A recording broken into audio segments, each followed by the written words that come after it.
Chapter 443 Shadow's Secrets. A double chapter.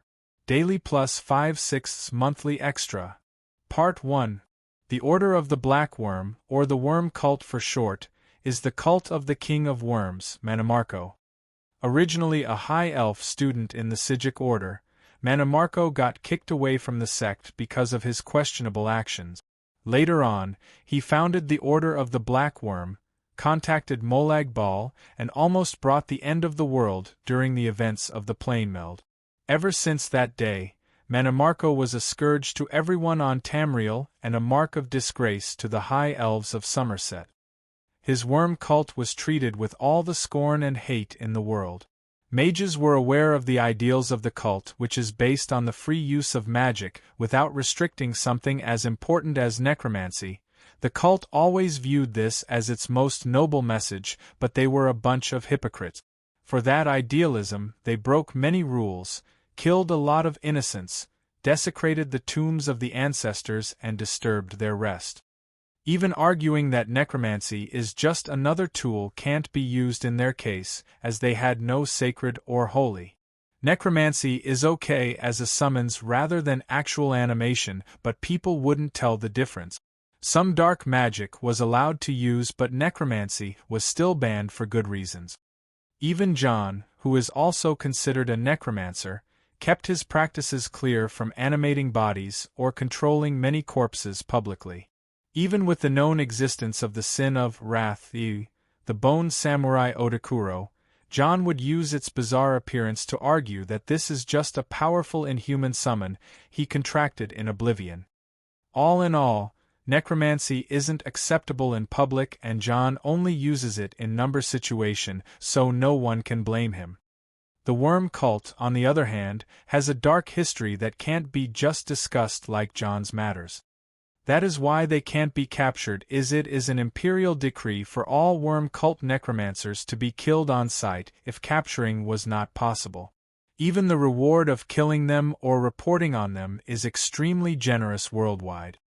Now, those vermin have desecrated the sacred place of all the Redguard sword masters and the followers of the Redguard afterlife deity, Tuwaka. This Ansei pyramid is now nothing but an old ruin filled with corpses. It drove Illander mad with anger as he ripped everything that belonged to the worm cult apart. John didn't stop him and went down to the corpses' room and took them all away. "These corpses are all mummified," John said. "They have no organs and were dipped in many chemical compounds. They even got enchanted to perform as good as when they were living. Those cultists are abhorrent, but they know what they are doing." Mummification is a technique not exclusive to a single race in Tamriel, but it was different from one place to another. This technique of the worm cult was very efficient and smart. The reason for the mummification is to be able to repeatedly use a single corpse even if it ran out of energy or was damaged. Most reanimated undead become dust after destruction or overuse, but the mummies are created for the purpose of preservation. John was interested in the mummification process, and pulled a few notes while examining the corpse as well as taking the manuals left by the necromancers. There was even a lap to create flesh Atronax, an unsightly undead made of human flesh resulting in a very ugly golem. "The shit here is enough to make you sick for a lifetime," Illander said. "True.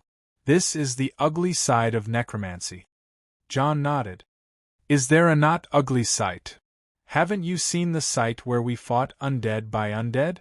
I know it is immoral, but when you find yourself venturing oblivion with no one to watch your back, the undead can be a lifesaver like none other." Sigh. "I don't want to argue with you about that. I have heard about what the laborers go through, so don't mind me." "Thanks. What will we do now?" John asked. "I have to report this, like right now." "I understand. However, there is still one chamber left unexplored."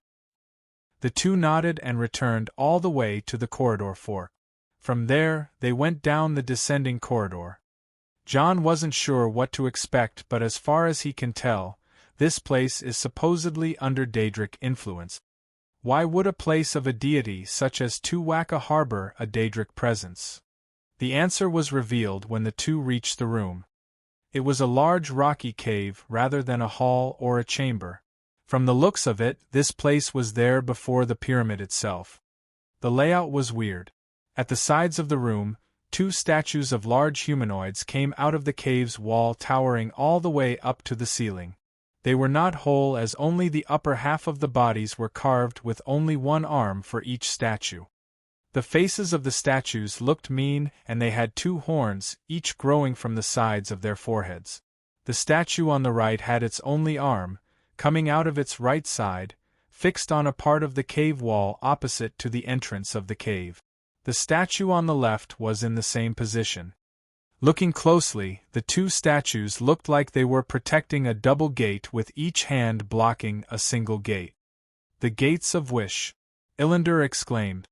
"So it is really here." John walked forward in the cave. It was indeed the gates Azura wanted him to find. Behind them is the damage he caused to Azura's power when he corrupted Azura's star. He opened the book Ngasta, Kvata, Kvakis, and started reading about the Gates of Wish. Ngasta, the slowed necromancer who served Clavicus Vile at some point, was knowledgeable with many things related to Clavicus Vile and recorded a great deal about those gates. To activate the gates, we need a living sacrifice. How typical! We need to align the power source of the gates to the power of the stars in the sky. Tricky. Then we need to figure out which gate is the right one by asking one question only. Spoiler alert, the correct gate is random, which means if it was the left last time, then it can be the right or the left. Now that's a lot of work to cover. John murmured as he started preparing for a way to solve the big mystery. Krylin. Yes. I must return. John turned towards Illander and nodded. Before you go, here is your pay. He handed out a large bag of gold. Heh. Where do you keep such stuff? Whatever. I see you have taken all the trouble into account. That's why I told you to arrange your price after the mission. I always attract extra trouble. Sit his, Azura, and now the worm cult, you are a real trouble indeed. Don't worry, I'll ride as fast as I can to the Citadel, and bring as many battlelords with me as I can. I assume you won't wait for us and go on with your business. Indeed, as soon as I finish these bloody labors, the better. I bid you farewell then. Thank you, brother. Safe travels and Godspeed. And so Illander's job was done, as he left to bring the Citadel of Ebenarm to the hidden Ansei pyramid. John was now left alone in the ancient necropolis. Well, not quite alone, are we? Yet a certain voice spoke to him. Shadow, where the hell have you been? The unknown spirit that keeps haunting him, the one known as Shadow. Don't blame me, I have other things to take care of, you know. Shadow spoke as he possessed greed to form a body for himself that looked like a black slimy humanoid. Moreover, what in the 7 fucks are you doing here? A labor. No shit? Yes shit. John briefed Shadow of the last few months he missed. Well, this is bad. Do you really intend to pass that gate to the abyss? Do I look like I have a choice? John shrugged his shoulders. Shadow fell silent and didn't say much. Hey, why is a bastard like concern this matter? You are normally an indifferent ass. John was annoyed by Shadow's attitude. Do you have any idea what the abyss means? Shadow asked. The edge of reality, the frontier between the absolute order and the absolute chaos. A very superficial answer. What do you know of the shadow? John narrowed his eyes before answering. According to Uzra Nightwielder, it is the reflection of possible worlds created by forces in conflict, which are produced by mundane forces such as light hitting a rock, or by more powerful forces such as nations at war, or by space or even time, especially time.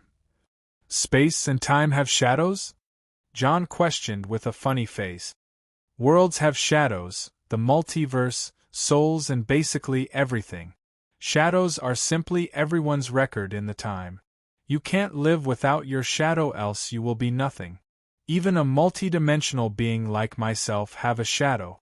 Hell, I introduced myself as Shadow.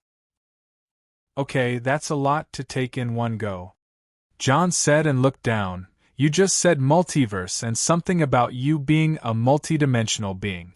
A normal world have 4 dimensions.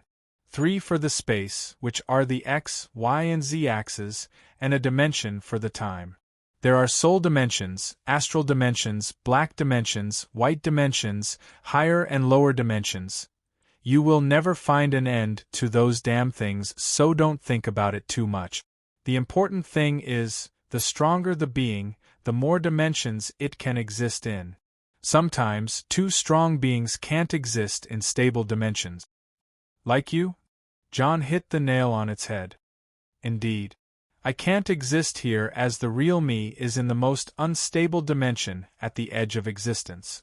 The Daedric princes are the same as me, so they need special methods to walk on this lower dimension. That's why we prefer to send out avatars. The more you talk, the less I understand. What does all this shit have to do with the abyss? You already know the existence of order and chaos. The fragments of them that were used to create this existence are called Anu and Padme. These powers have a source, and that is something higher than them. The Godhead. Higher. What? An existence higher than the Godhead, the collective thoughts of all things. This is the lore beyond the lore. My own creation, call it the Dawniverse, Dawn Universe. Something like the Marvel Universe where all my novels exist together. Have you ever heard about the new? Part 2. Have you ever heard about the new? The new. John thought for a few seconds until he remembered something, but he dismissed it immediately. But looking at what Shadow was saying, John shivered from the thought. Fuck. Who are you? Hee. I am glad you are this perceptive. Now, what is new? John swallowed his saliva. The new is the deification of the primordial watery abyss in ancient Egypt. In other words, the Sea of Chaos, the most primal form of existence which from the sun was ripped to create the all-creation. Oh, that's quite the detailed explanation. Now I'll make it easy for you. Think of Oblivion and the Void as a mainland surrounded by what you know as the Seas of Oblivion. The abyss is something out of this mainland. Think of it as an archipelago that connects this mainland with other mainland. Other universes. Bingo. Couldn't you just say, hey John, this abyss leads outside the Orbis through the chaotic forces to other universes? Where is the fun in that? Fuck. John was frustrated by Shadow's teasing. Still, he learns a lot from simply having conversations with Shadow, even though he always ends up with his blood pressure at a critical level. Does this mean I can return to the world I came from? To Earth? John asked a very sensitive question. Through the abyss with your current power? Impossible. You are a being bound to this universe. Traveling through the multiverse is impossible even for many of the Chim. And to Earth of all places. Earth is the most stable world in the multiverse as well as its center and the lowest world. That's why magic can't be used there, even though changes are coming even to Earth. What? Oh. I haven't said my congratulations. Earth is facing the apocalypse. Not that we can do anything. Apocalypse. Don't worry, a hero will rise, save the day, you know the drill. What the fuck? Just calm down. Hey John, are you with me? Not aware that he just delivered a massive blow to John's mentality, Shadow kept shaking John using the greed form. It was an hour later when John responded. Fuck you. Oh, he's back. Back my ass. What apocalypse? Nothing to concern yourself with. Unless you are a higher existence and have the ability to send your avatar to Earth, you are of no help at all. What about my? To think you are attached to those people even after 18 years of reincarnation, don't worry about them. The apocalypse is not as bad as you think it is. And here is something to cheer you up. If Earth is fucked, all the higher worlds are fucked. Earth is the center of the multiverse, you know. What the? More importantly, you have an abyss too. Hey, John, he lagged again? Shadow's airhead personality was putting too much pressure on John. An hour later, John returned from the lag looking pale. I don't want to talk anymore. Even John has to take it easy in front of Shadow's level of knowledge. I don't blame you. Many walk in the abyss blind of where they step. While some survive, some don't. I was just doing you a favor. John dismissed what Shadow said and thought carefully. So, the shadow magic, you said it is related to all that somehow. Indeed. As the shadow is also something with its own dimension, it is closely related to the void and the abyss. How so? Don't you see? The shadow can manipulate space and time, the void and the abyss. Didn't Azra tell you that in the abyss, time is your only ally? That basic hoe meant the abyss is your ally if you managed it well. Manage it. In the abyss, there are resources that handle magic in ways you don't understand. You will see for yourself. John held his head, then brought out a water skin and poured it on himself. Void is space, abyss is time, Earth is having an apocalypse that threatens all the multiverse. Not worried at all. John stood up with clouded eyes and pale face, trying to fix whatever shit is going to rain in him.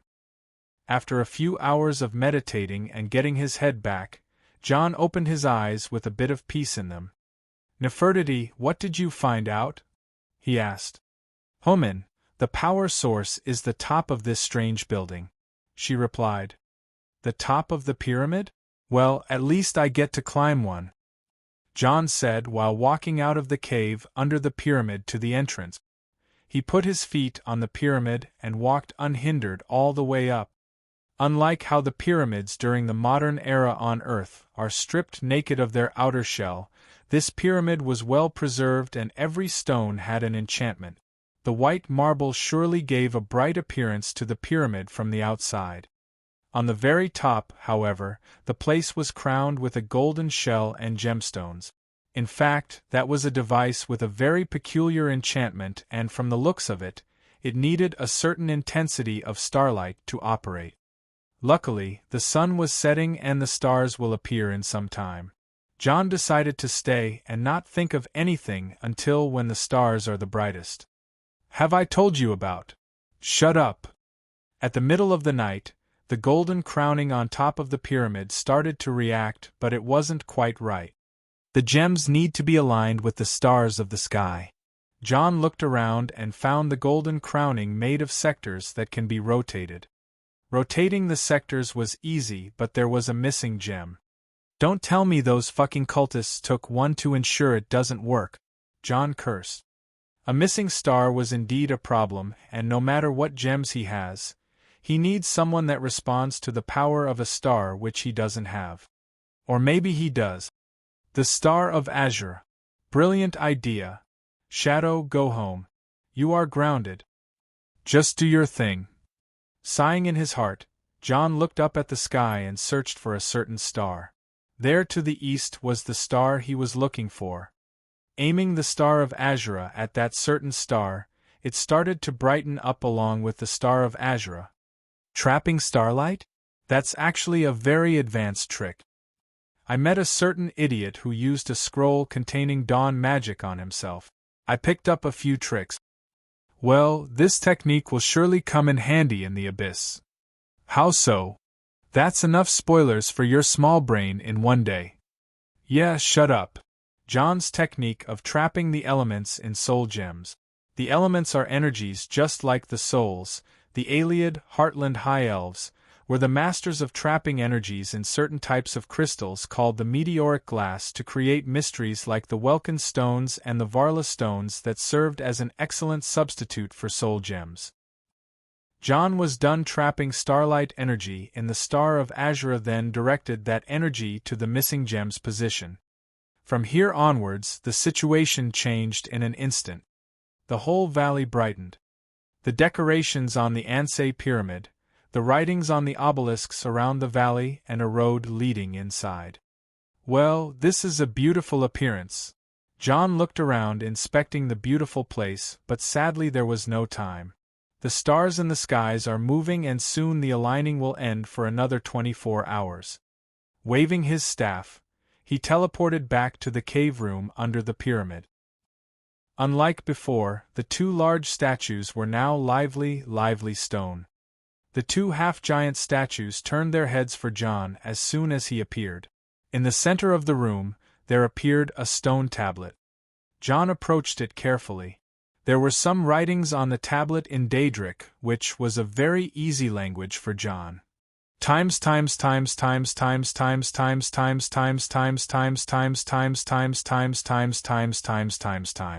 State your wish or not and you will be crushed. Offer a soul or not and your soul will be the price. Ask one question for one or not and you will be invited forcefully. One guardian lies, the other doesn't. One gate is your wish, the other is your death.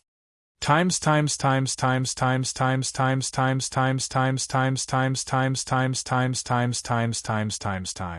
What a cheerful traveling agency. Whoops.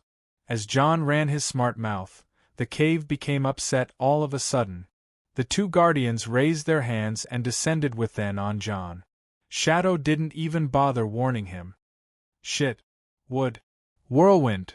John used the whirlwind sprint and dashed away from the reach of the two stone giants pinned on the walls. As he looked back, he saw them grabbing large rocks from the ground. What are you? Children? Fucking hell. I wish to access the abyss. As John shouted, the stone giants ceased their attacks. Offer a soul now? Easy. John ran over to the stone tablet and placed a filled black soul gem on it. Knowing the Daedra, they all lust for black souls. The energy of the place settled down as the black soul gem turned to dust. Now the question part. One guard is going to lie, one is going to tell the truth. One question to one guard must be asked to determine which gate of the two is the right one. Thankfully, I watched that movie Labyrinth when I was young. I developed an early crush on black-haired girls because of Jennifer Connelly. Yeah.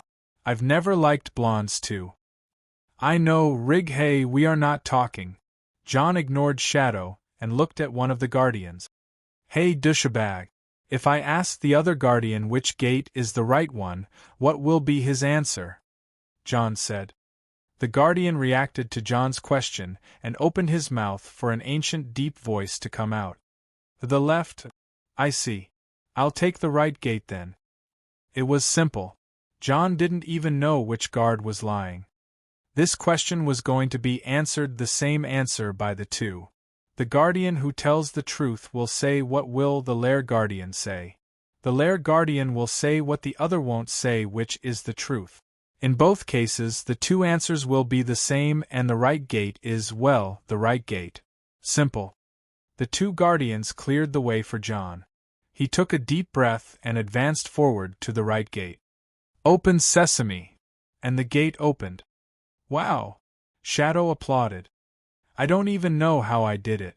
Well, here goes nothing. And he stepped through the gate. It is kinda pitch black in here. It is normal, after all, you are traveling between the fragments of this world. Perfect. Please tell me I'll have to go through a loading screen once again. On the plus side this time, you are not loading 500 mods on a new technology in its beta stages. True. As the two were arguing, the world around John brightened to find himself in a swampy cave covered with all sorts of crocodile-like creatures. Let's not worry about the rare species then. I like your mentality. P4 Tray 0N. Goal. 6 extra. Pat Rayon.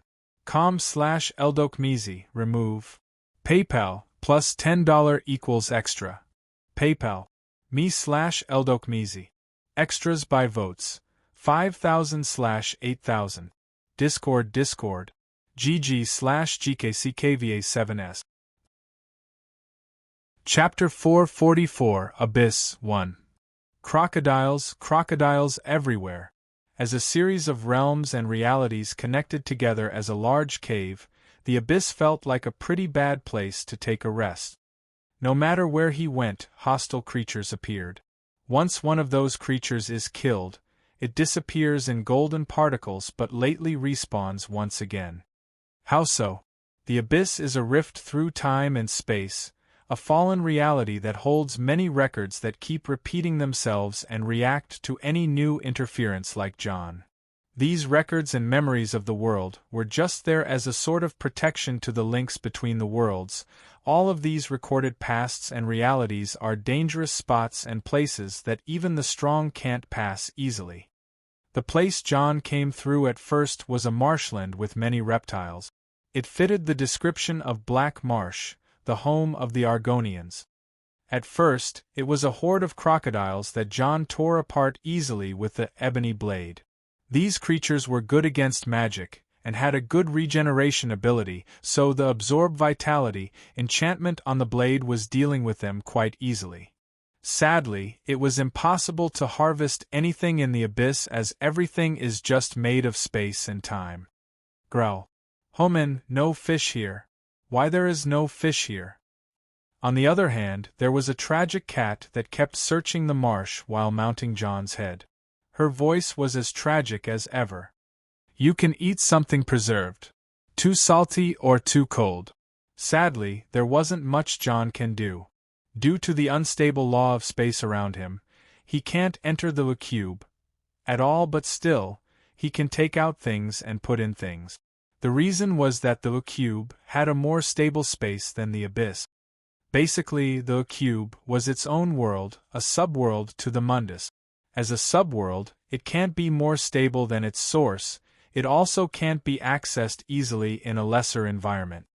That explains how John is able to do things inside the cube that he can't do outside, like enlarging its space and adding rooms by supply it with magicka, something that is both illogical and impossible in Mundus. This matter of the cube proved that exploring the abyss is going to be much more rewarding than what John could think of.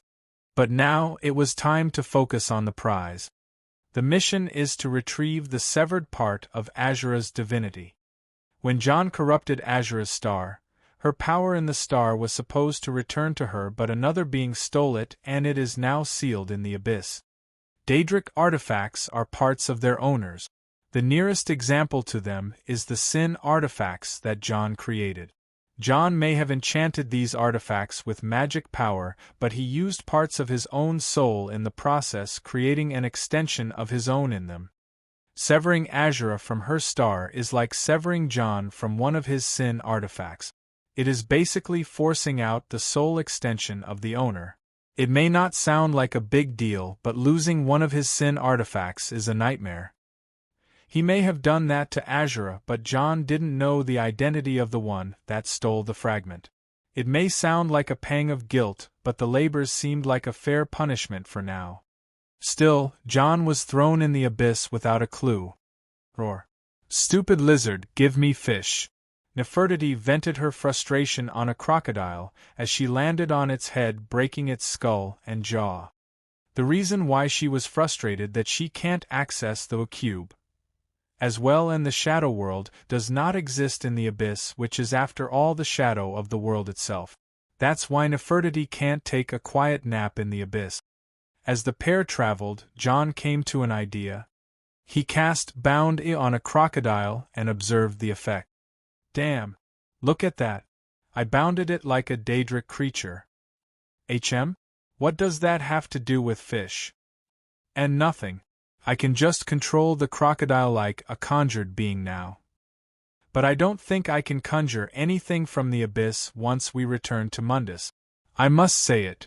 Stupid human doing stupid magic. Don't care, gimme fish. Okay. I must endure, she is just a teenager now. I am still proud of her. Jax, some fish here. Yes. Jax was following behind John all the time. Nefertiti and Jax are the only 3 living creatures who entered the abyss with John, but as they were inside the cube, they couldn't stay in there when it forcefully rejects all living things with high-grade souls. Jax, of course, was acting as John's servant during the whole trip. We have been walking for days, Jax murmured. Hours, John corrected him. Really? Jax exclaimed. This is the abyss. No one can tell how time works here. Then how do you tell? John didn't answer. He was thankful to the soul extension gifted to him by the augur, the thing he calls system. It indeed helped him with telling time. The thing is, seconds passed like minutes, and if he strayed too far from Jack's, he would feel the other moving slower or faster based on the difference in time. Days passed on them, but the recorded time was merely hours. This is the most confusing experience I ever had. The Shivering Isles and Quagmire were not this dangerous, John said. True, you are in deep shit, my friend. Shadow spoke. Thank you. So, have you figured out any way to navigate in the abyss and find what you are looking for? Not really. I am busy keeping my head sane amidst all this crap. Here's a quick tip. You need to have a piece of azure to find another piece of azure. Seriously? John stopped as he took out Azura's star. I don't particularly feel anything. Even if I made a divination, the time law is flawed around me. Divination spells like clairvoyance need a stable law of time. Detection and divination are the magic that collects information, while detection gathers information through space. Divination gathers information through time. For a mystic mage, a place with a messed-up law of time and space is hell. Why don't you use the old-fashioned way? Shadow suggested. And that is? Asked the cat. What? Wait. No. I won't let Nefertiti sniff it, are you mad? Your own risk then, Shadow said and retreated quietly. Damn it. Hey girl. See this thing? It is Azura's star. Can you locate a similar thing with the same soul scent? John asked. Nefertiti turned to him with blank expressions. She then shape-shifted into her human form. With a cold glare, she looked at John. Do you think I am a doggo, Homan? What? Blasphemy. Good, next time ask the cowhead to sniff. Hey! Jax retorted but was ignored. John sighed and went down on one knee in front of Nefertiti. Listen, Nefertiti. You are a shadow cat, the shadow cat. One of a kind.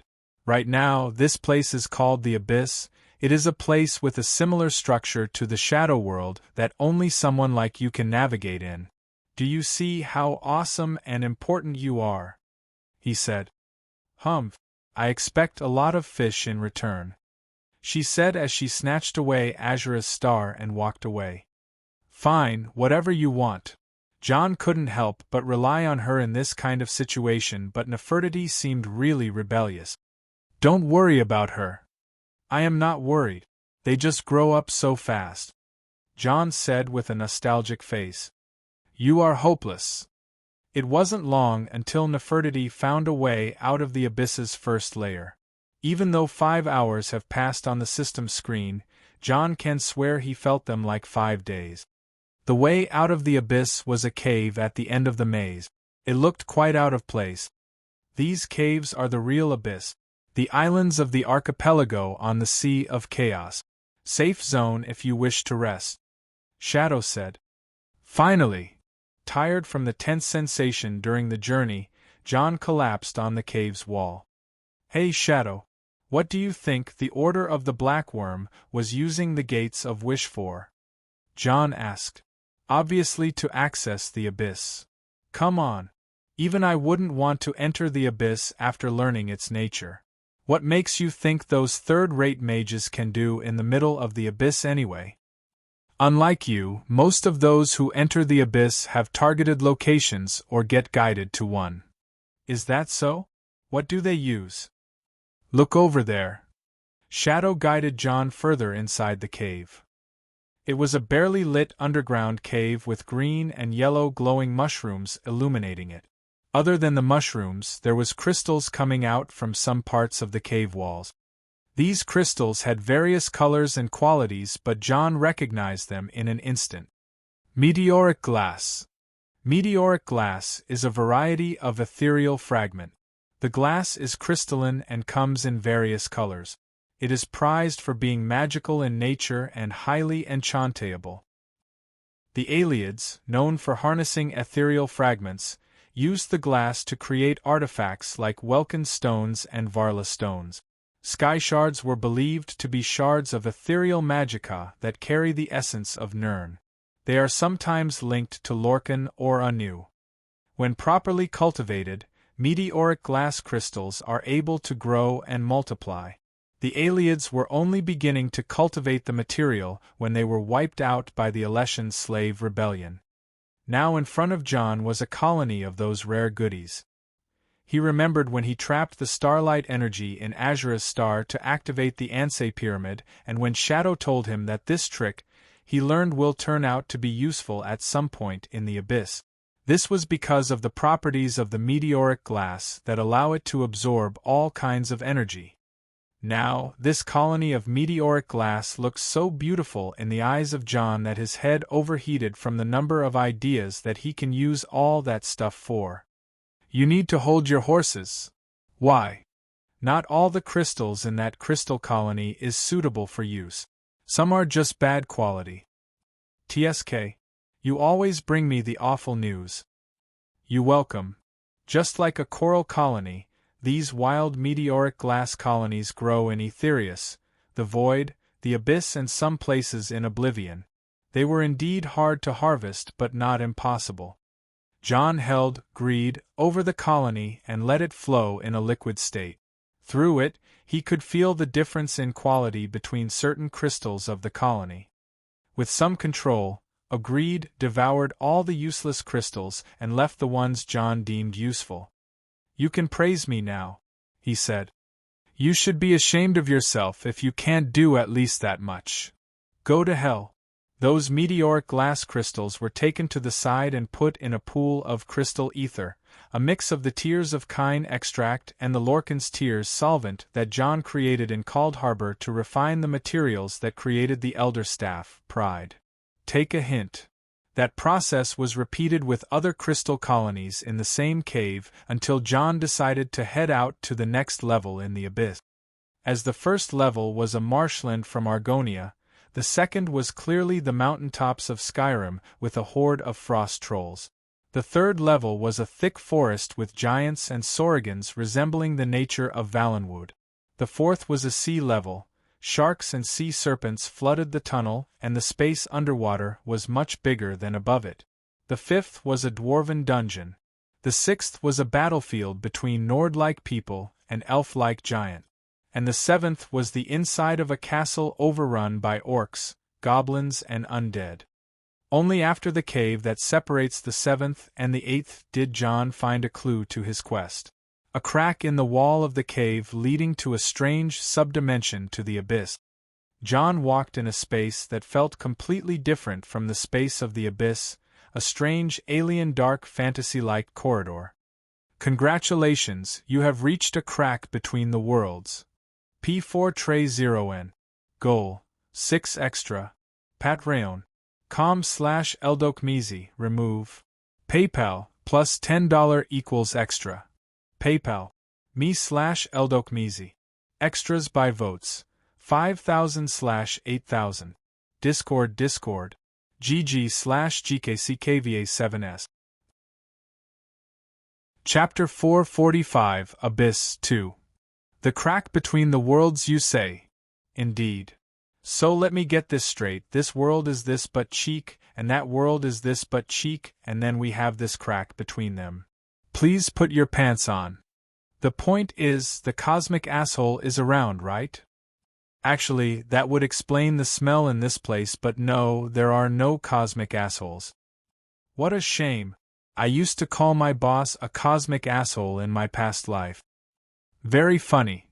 As the two started exchanging insults and roasting one another, John kept scouting the place he is in. The theme of the area is a dark fantasy-like castle that reminded him of his time in Castle Fokihar. Long silent hallways, unlit candlesticks, darkened painting frames, broken furniture and very gloomy corners. Hey Shadow, what is this place exactly? John asked. Now you are willing to listen. Don't get salty on me now. Fine, the cracks between the worlds are areas that connect the abyss of this world to the abysses of the other world. Otherworldly beings can access them but can't use them to travel to other worlds. So to say it more correctly, it is the cafeteria where otherworlders meet up but can't follow one another to different worlds. Couldn't say it better myself. You mean I may run into beings from other worlds here? The possibility exists, but the chance is unimaginably rare. Remember, this is as far as you can get from Mundus. You won't receive any blessing in this place. Okay, this is that serious then. John heightened his senses and spread his passive detection. Oh! As he did so, he noticed something. The space and time around are stable. The crack between the worlds is a world of its own. It is more stable than the abyss, so you can think of it as a world that is floating on the sea of chaos alone. I see. Wait. I have a very bad idea, John said as he retrieved the meteoric glass crystals that he collected along the way. He had a fair number of them as he harvested 7 abyss caves worth of meteoric glass. He held a bright blue crystal that shone brightly under the effect of the candlelight spell John uses and felt like a really expensive gemstone. What are you doing? Watch this. John used the crystal in one hand and started charging it with energy. This energy contained the law of space from the crack between the worlds in the specific coordinates John's standing on. John used the same technique he used while trapping the starlight energy in Azura's star. Once he was done trapping the law of space in the crystal, he walked 20 meters back where he came from and stopped. Now, while simply supplying the crystal with magicka, John disappeared from his place and appeared in the place where he trapped the law of space 20 meters ahead. As he did so, the crystal turned to dust in his hand. This is sick. Nice idea. Indeed. With this, I can enter the abyss and directly come here. And wait, there is more. John had an even better idea. Azura told me that time is my only ally, meaning I can harness the power of the abyss the way I see fit using those crystals. You said that abyss is another synonym for time when it comes to the law of shadow magic, which means. John headed all the way back to the crack in space and returned to the cave in the abyss. He used another crystal and started trapping the time energy from the abyss itself. Oh. So you are trapping the unstable time energy from the abyss because it is easier to digest. Indeed.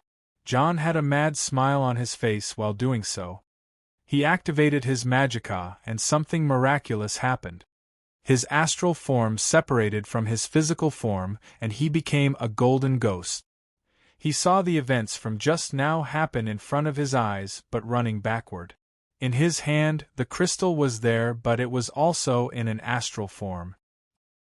Once the time energy in the crystal ran out, John reverted back to his body but, oh, so you are trapping the unstable time energy from the abyss because it is easier to digest.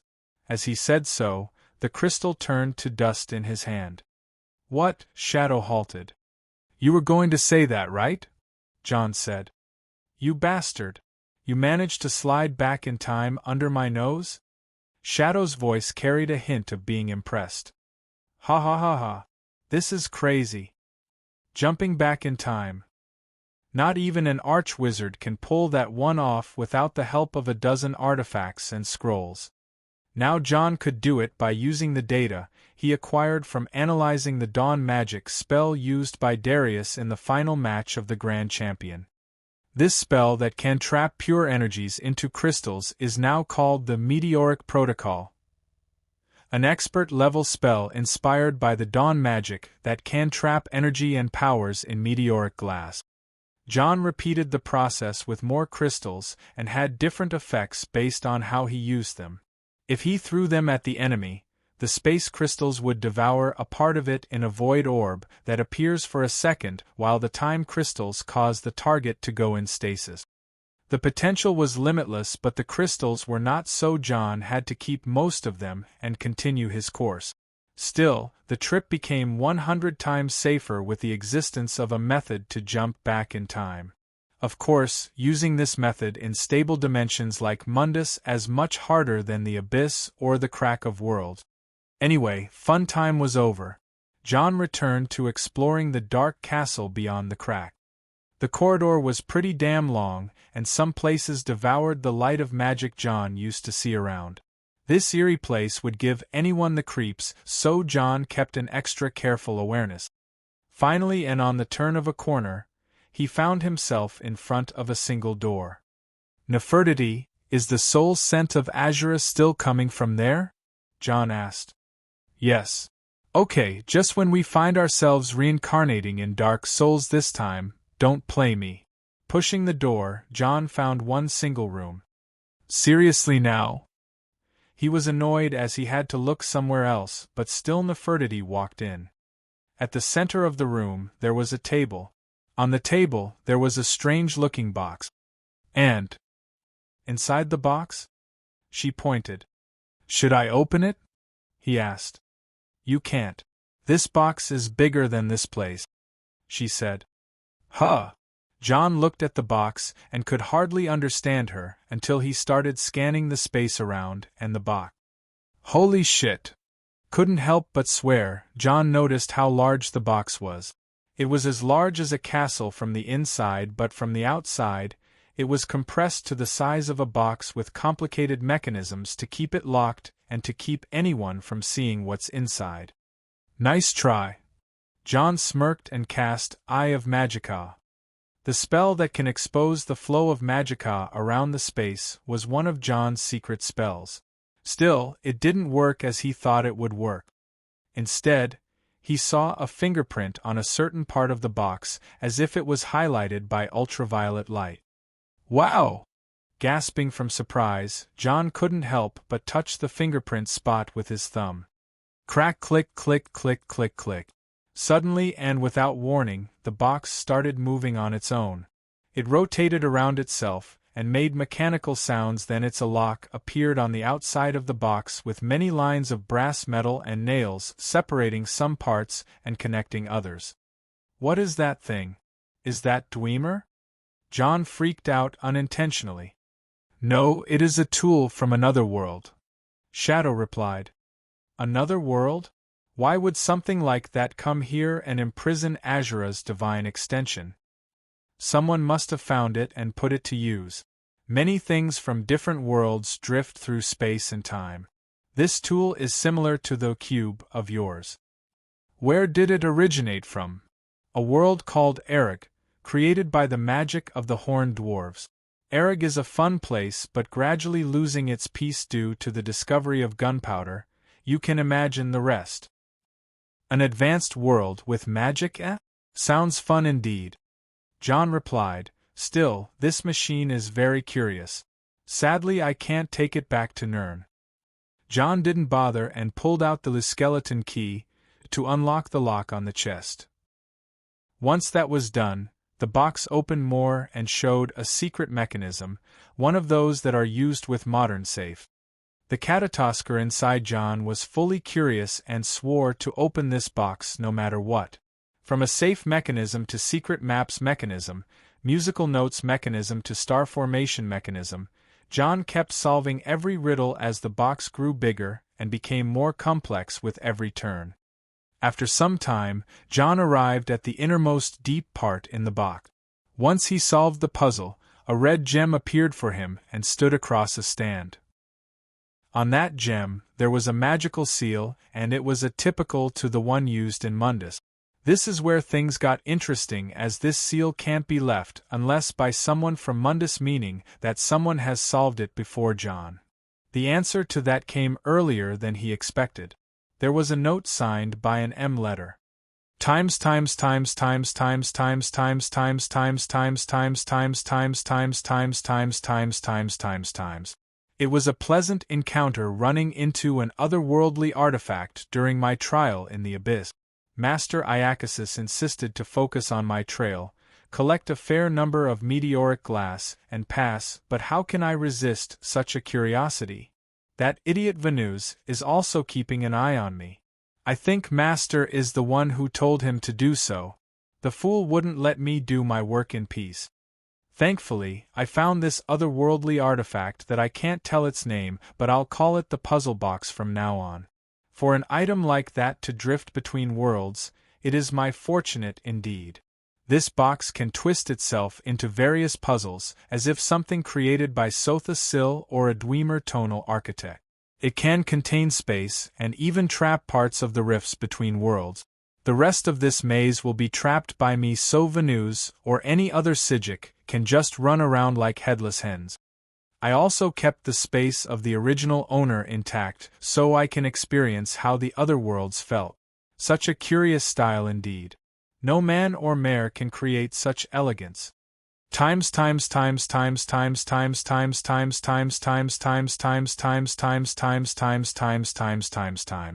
This was obviously a note left by the young Manamarco, who was annoyed by Venus Galerian and their masters, right Master Iacasis. To think that Manamarco was the kind to enjoy puzzles. Well, let's just free the space, John said as he started decrypting the seal. After 10 minutes, the red gem started glowing and a ray of red light was shot from it. That light hit a wall in the room and created a door from that light. Second by second, the door became more real and the red gem finally broke to dust. Here we go. Taking the first step through the fancy wooden door, Johns halted his steps and opened his eyes wide. Wow! Followed by Nefertiti and Jax, who have no civil sense whatsoever, John had to ask them not to touch anything. The room looked quite the old-fashioned by Earth standard. A large wooden desk, a leather chair, a typewriter, a collection of books written in a foreign language, and many other things that gave the vibe of the 19th century. This is surely the space of the original owner Manamarco kept intact. John looked around for a way to open the door to the next room, but he soon realized that the room is also another puzzle. Moreover, there were many engineering schematics lying around that John couldn't help but make copies from them. Now to finish up things, John took out the skeleton key and became hellbent on going forward. P4 Tray 0N. Goal. 5/next. 6 extra. Pat Rayon. com/Eldokmizi. Remove. PayPal, plus $10 equals extra. PayPal. me/Eldokmizi. Extras by votes. 5,000/8,000. Discord. GG/GKCKVA7S. Chapter 446, Abyss 3. An old office room, a desk with papers on it, a light bulb, a locked cabinet with a bunch of books, an old model typewriter, tarot cards and a big gramophone. This image fits really perfectly with the wooden ground and the paintings on the wall, but all of a sudden it became awfully disturbed by the appearance of a hooded and cloaked warrior in full black armor, a small girl in a black Gothic dress with cat ears and a minotaur in an imperial soldier armor. "Don't touch a single thing," John said. Excited about what he just came across, John had that blaze in his eyes. He took out his gauntlets to not damage anything and carefully took a look around. The place was abundant with magicka, as if some expert has stayed here for a long time. The leather chair was comfortable and cozy while the desk was neatly preserved with magic. Manamarco has really taken care of this place. Not sure where to start, John used Eye of Magicka once again and managed to find out the first detail about this room. A few fingerprints were left here around on the cabinet on the other side of the room. John walked to it and tried to open it, but it was sealed. Then the skeleton key came in handy once again, and in there was a strange suitcase-like object. John took it out and studied it to find it a box camera, those old types of cameras with the shape of a box. He found the tri-legged base this camera stands on and stationed it on the top with a screw. After that, he carefully figured out how it works and installed a few lenses on it. With that, he could finally set the focus and look through the lens. With an excited look, John searched around the room by looking through the camera. Indeed, as he thought, there was something different in the room. The sight seen through the camera showed certain glows and colorful stains around the room. Figuring a pattern out of that led John to a new finding. Depending on where he stood in the room, worlds would appear based on how he looked at the patterns around. Many patterns were entangled and John could see many letters, but the only word that was read was kingdom. Shouldn't a fella like Mannimarco pick some scary-ass words? John wondered. The only clue he has now was the word kingdom. Not sure what to do with that, John kept scanning the room normally until his eyes landed on the typewriter. He sat in front of the typewriter, figured out how to mount a paper in and wrote kingdom. He was simply trying without much hope of finding a clue, but suddenly, the typewriter reacted and wrote on its own. Sun, moon and stars form one heaven. As I looked up, I saw nothing but doom for my mortal self. I ran back to my sanctuary amidst space and time, wishing I can halt this curse. What does any of this mean? Escaping mortality? Mannimarco is a Lich King. Well, he is now an immortal chim. John dismissed the puzzle, understanding that it is one of Mannimarco's ramblings about himself when he was immortal. Still, it was a new clue. John scanned the place once again while reciting the puzzle until he saw the tarot cards on the side of the desk. There were a number of them, but reading what the typewriter wrote, John concluded it to 3 cards: Heaven, Doom, and Sanctuary. Holding the cards together in one hand caused a sudden flash in the room. The cards returned to where they were and everything became silent. What was that? Jax freaked out. Do not move or touch anything. You may activate a trap. Yes. Looking around, John used the camera once again to see through the room. Indeed, some patterns disappeared and a new word emerged. Of. John repeated the same with the typewriter and got another puzzle. It wasn't simple this time, as some cards were hidden across the room. John abused the skeleton key to get to the hidden cards and kept advancing the puzzles one by one until he got 4 word. Kingdom of the Sun. As he looked for the 5th, he found the patterns leading to a certain place where some gramophone records were being kept. The language on them was foreign to him, but he managed to get the record he wanted by guessing from the pictures on the covers. Kingdom of the Sun. Strong name. John took the record to the gramophone, mounted it, then let it play. National anthem-like music was played from the gramophone. Jax and Nefertiti made a fuss about the object, but John shut them up and kept listening. As the song went on, it came to a place where it stopped. John scanned the gramophone to find a strange object that came out of nowhere, blocking the record from playing. Taking it out, he recognized it as a lens for the camera. This was a new clue indeed. From it, he mounted the lens on the camera and looked around with. There, he saw a strange object in the room. A pattern, but it was floating rather than being painted on the wall. John looked at it from different angles until he found the perfect view of the pattern. Fucking hell, it just, good grief. Realizing that he was lost in solving the puzzle, John's head returned back from the excitement and faced reality. That pattern was the symbol of the worm cult. From there, the box camera reacted to the pattern and from it, a red ray of light was shot. Whoa! John made sure to stay clear from that. The ray of light hit the wall behind the pattern and all of a sudden, a door formed. Not weird at all. The other 2 realized that they finally are going to leave this strange place. They followed John as he opened the door and... Come on! John said in frustration. In front of him was no hallway or magic portal or anything familiar. Just a view to a cloudy, bleak sky. Homan looked down. John followed where Nefertiti was pointing and an amazed look appeared on his face. He looked out through the door hung in the sky, only to find it a door hung in a long tower made of black stone. To add more to the fun, the space downstairs was akin to a ruined city. A realm dragged into the sea of chaos. Now that's something to behold. In Nordic, please. Nothing to concern yourself with. Think of it as a realm of oblivion. Whatever. Nefertiti, is Azura's soul sent nearby? Down there. She pointed. John nodded and levitated down using the boots of the apostle through the long tower until he reached the ground undetected. Through the short trip, he noticed many strange undead all over the place. They were mostly shambles and zombies, nothing necromancers would really use unless to keep their premium troops saved up. John reached the ground and found some ruined walls to take as cover. He then teleported Nefertiti and Jax near him. Listen, you two. We may have infiltrated without anyone noticing, but as soon as we run into those undead roaming around, someone or something will come for sure. We are in their inner sanctum now, he said.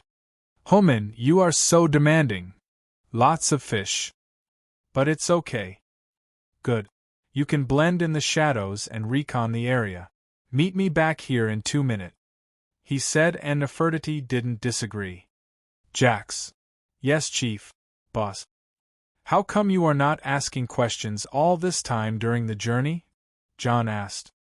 When I was at the arena, some human told me that Hammerfell is a very confusing place. I guess it is all expected, Jax said. John and Nefertiti had the same look on their faces as the Minotaur said so. Homan, this Minotaur still thinks he is in Hammerfell, Nefertiti said via telepathy.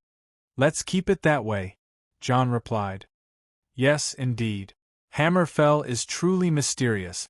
Listen, I know Minotaurs have a great sense of direction, but I want you to stay here and not make a sound. You are too large to sneak around. Yes. John sighed in relief. If this Minotaur found out he is not in his world anymore, things will get ridiculous. Nefertiti slid into the shadows and John covered himself in greed and ventured the other way. If someone had to ask him how this place looked like, he would say it looks like the Soul Cairn, except for the overall theme color being dusty gray instead of gloomy blue. All in all, it was a wasteland, broken ruins and undead. John didn't detect anything worth detecting in his area of the search, so he switched to reading the law of space in this place. It wasn't much different from the normal space in this rift between worlds, but John noticed a lot of movement. It seemed this place was connected to Mundus through a series of conjuration spells. Someone is crafty enough to conjure undead from this realm. Only one answer came to mind. The Worm Cult. Unlike the Soul Cairn, which is a place hard to reach for ordinary necromancers, other necromancers tend to contact certain realms of oblivion that house undead. The reason why this method was inferior to contacting the Soul Cairn was because of the quality of the undead being greatly different from the undead that are being maintained by the incredible beings known as the Ideal Masters who rule over the Soul Cairn. The Ideal Masters create high-quality undead which are the Bone Man, Mist Man and the Wraithman to aid necromancers with. Sometimes, the Ideal Masters ask for black souls in exchange for more undead. Someone with John's ability is pretty much able to summon a large number, which is over 300, by the brute force of his magicka, but if he made a deal with the Ideal Masters, he may multiply this number by 3-folds, gaining the ability to conjure 1,000 undead on his own. The problem with making deals with the Ideal Masters is because of how it ends. Those who make such dumb deals always end up swallowed by the Ideal Masters in the end. Even their name rhymes with Innocent Insurance Company or Kind Loan Shark. For that reason, necromancers tend to find special realms with a good quality of undead. Capable necromancers can even isolate a small pocket realm and fill it with undead from all across Oblivion. John suspected this realm to be the case, and he was right on the mark. Homan, you may need to see this. Hearing Nefertiti's voice in his head, John returned as fast as he could to the meeting spot. What is it? Nefertiti led him to a large place that seemed like a ruined city.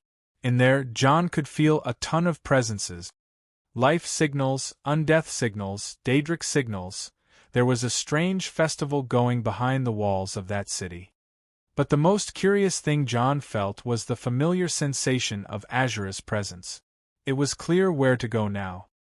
John, Nefertiti and Jax blended in the surroundings and found a good place to approach the ruined city from. As they had a good view, they saw large banners for the Worm Cult all over the place. I see. The question is, why would the worm cult travel to the edge of the world to establish a realm of necromancy? John murmured. 2 reasons. Shadow popped up again. I am listening. 1 is to stay clear from the Daedric princes. Mannimarco may be an immortal chim, but he is no match for a real Daedra, and his cult's reserve of undead will be too vulnerable to remain in his own realm. And the second reason. It may be highly unlikely, but if John contacted humans from other universes and made them his followers, he will escape the Orbis itself. Being a deity worshipping across other universes means you can simply walk freely between the two and have vast power. Well, that's a problem. Not really. It is possible in theory, but no one bothered doing it.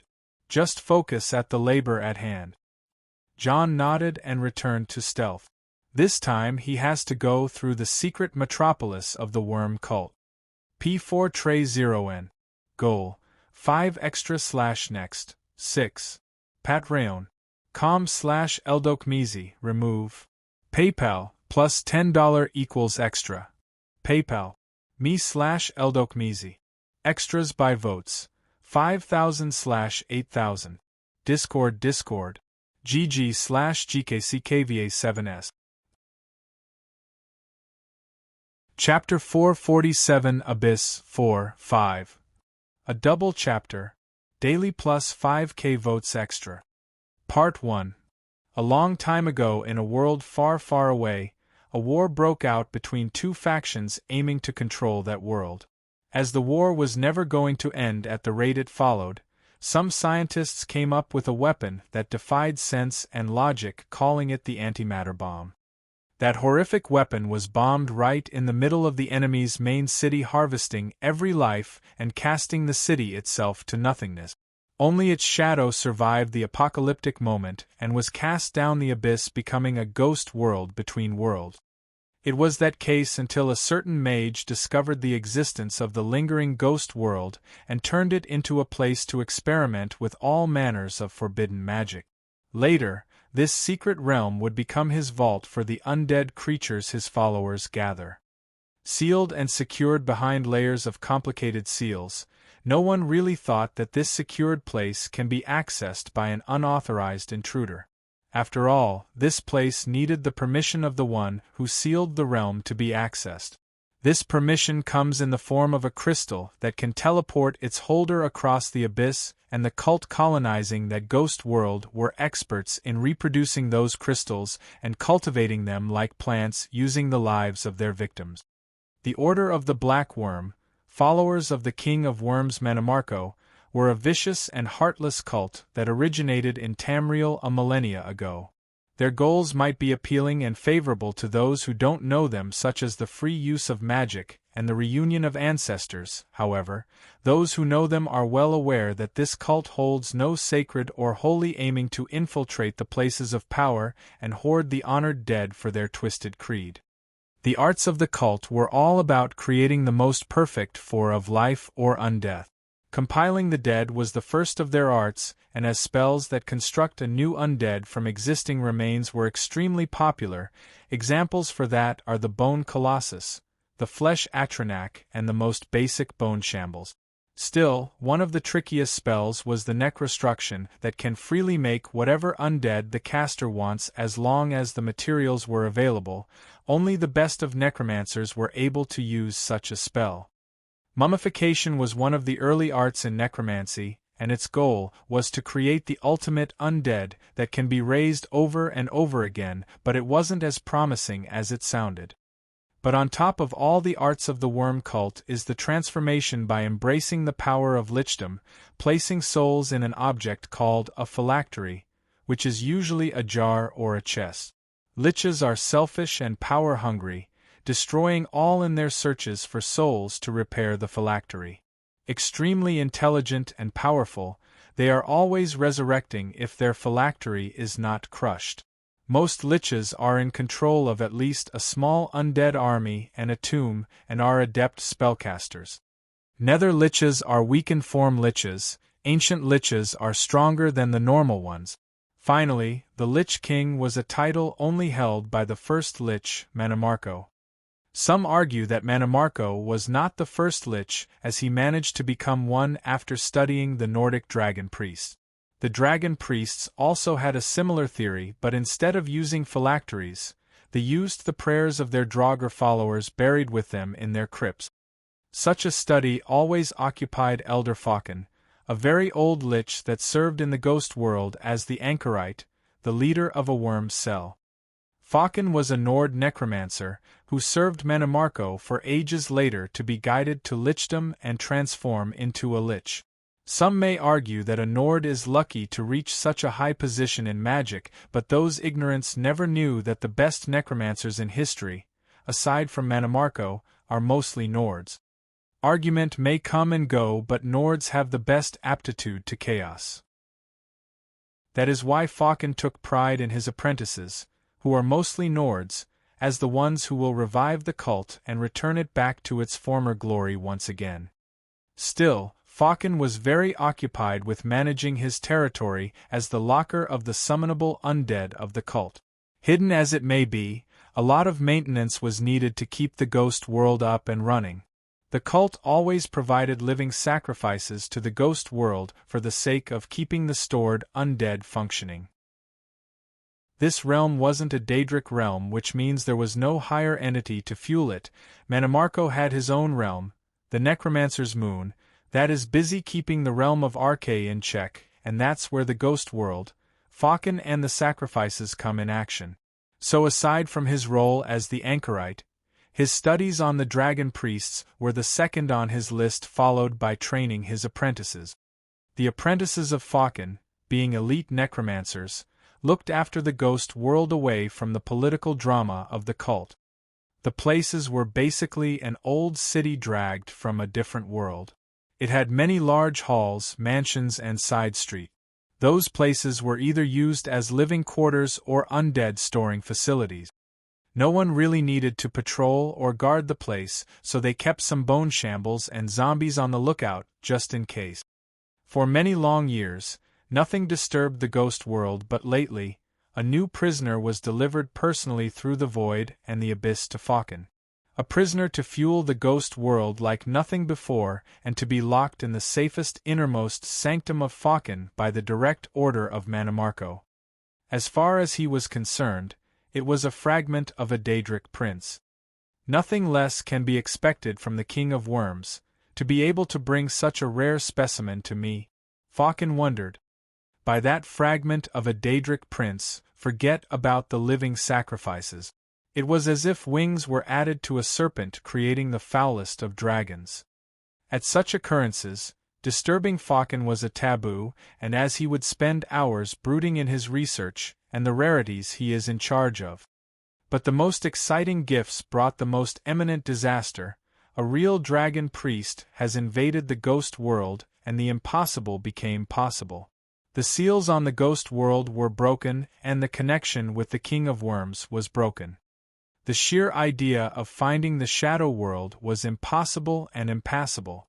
The realm was personally hidden by Mannimarco through an enigmatic method only an otherworldly being can crack. More to that, the stealth function of the ghost world was simply perfect. Who in the right mind would have guessed that the seal was broken by an otherworldly reincarnated individual, and the ghost world was discovered by a cat who happened to be a shadow fairy that can track the presence of a Daedric prince or even hide from them? It was absurd, but that was not Faucon's problem for now. Currently, he had to repel the attacker, this strange dragon priest. How can a dragon priest invade the ghost world? Faucon couldn't understand. The one he saw was a man in black armor, covered by a large black cloak, wearing an ebony dragon priest mask. In this day and age, the dragon cult has long since perished. This dragon priest must be a very ancient being, but that doesn't explain his invasion to the ghost world.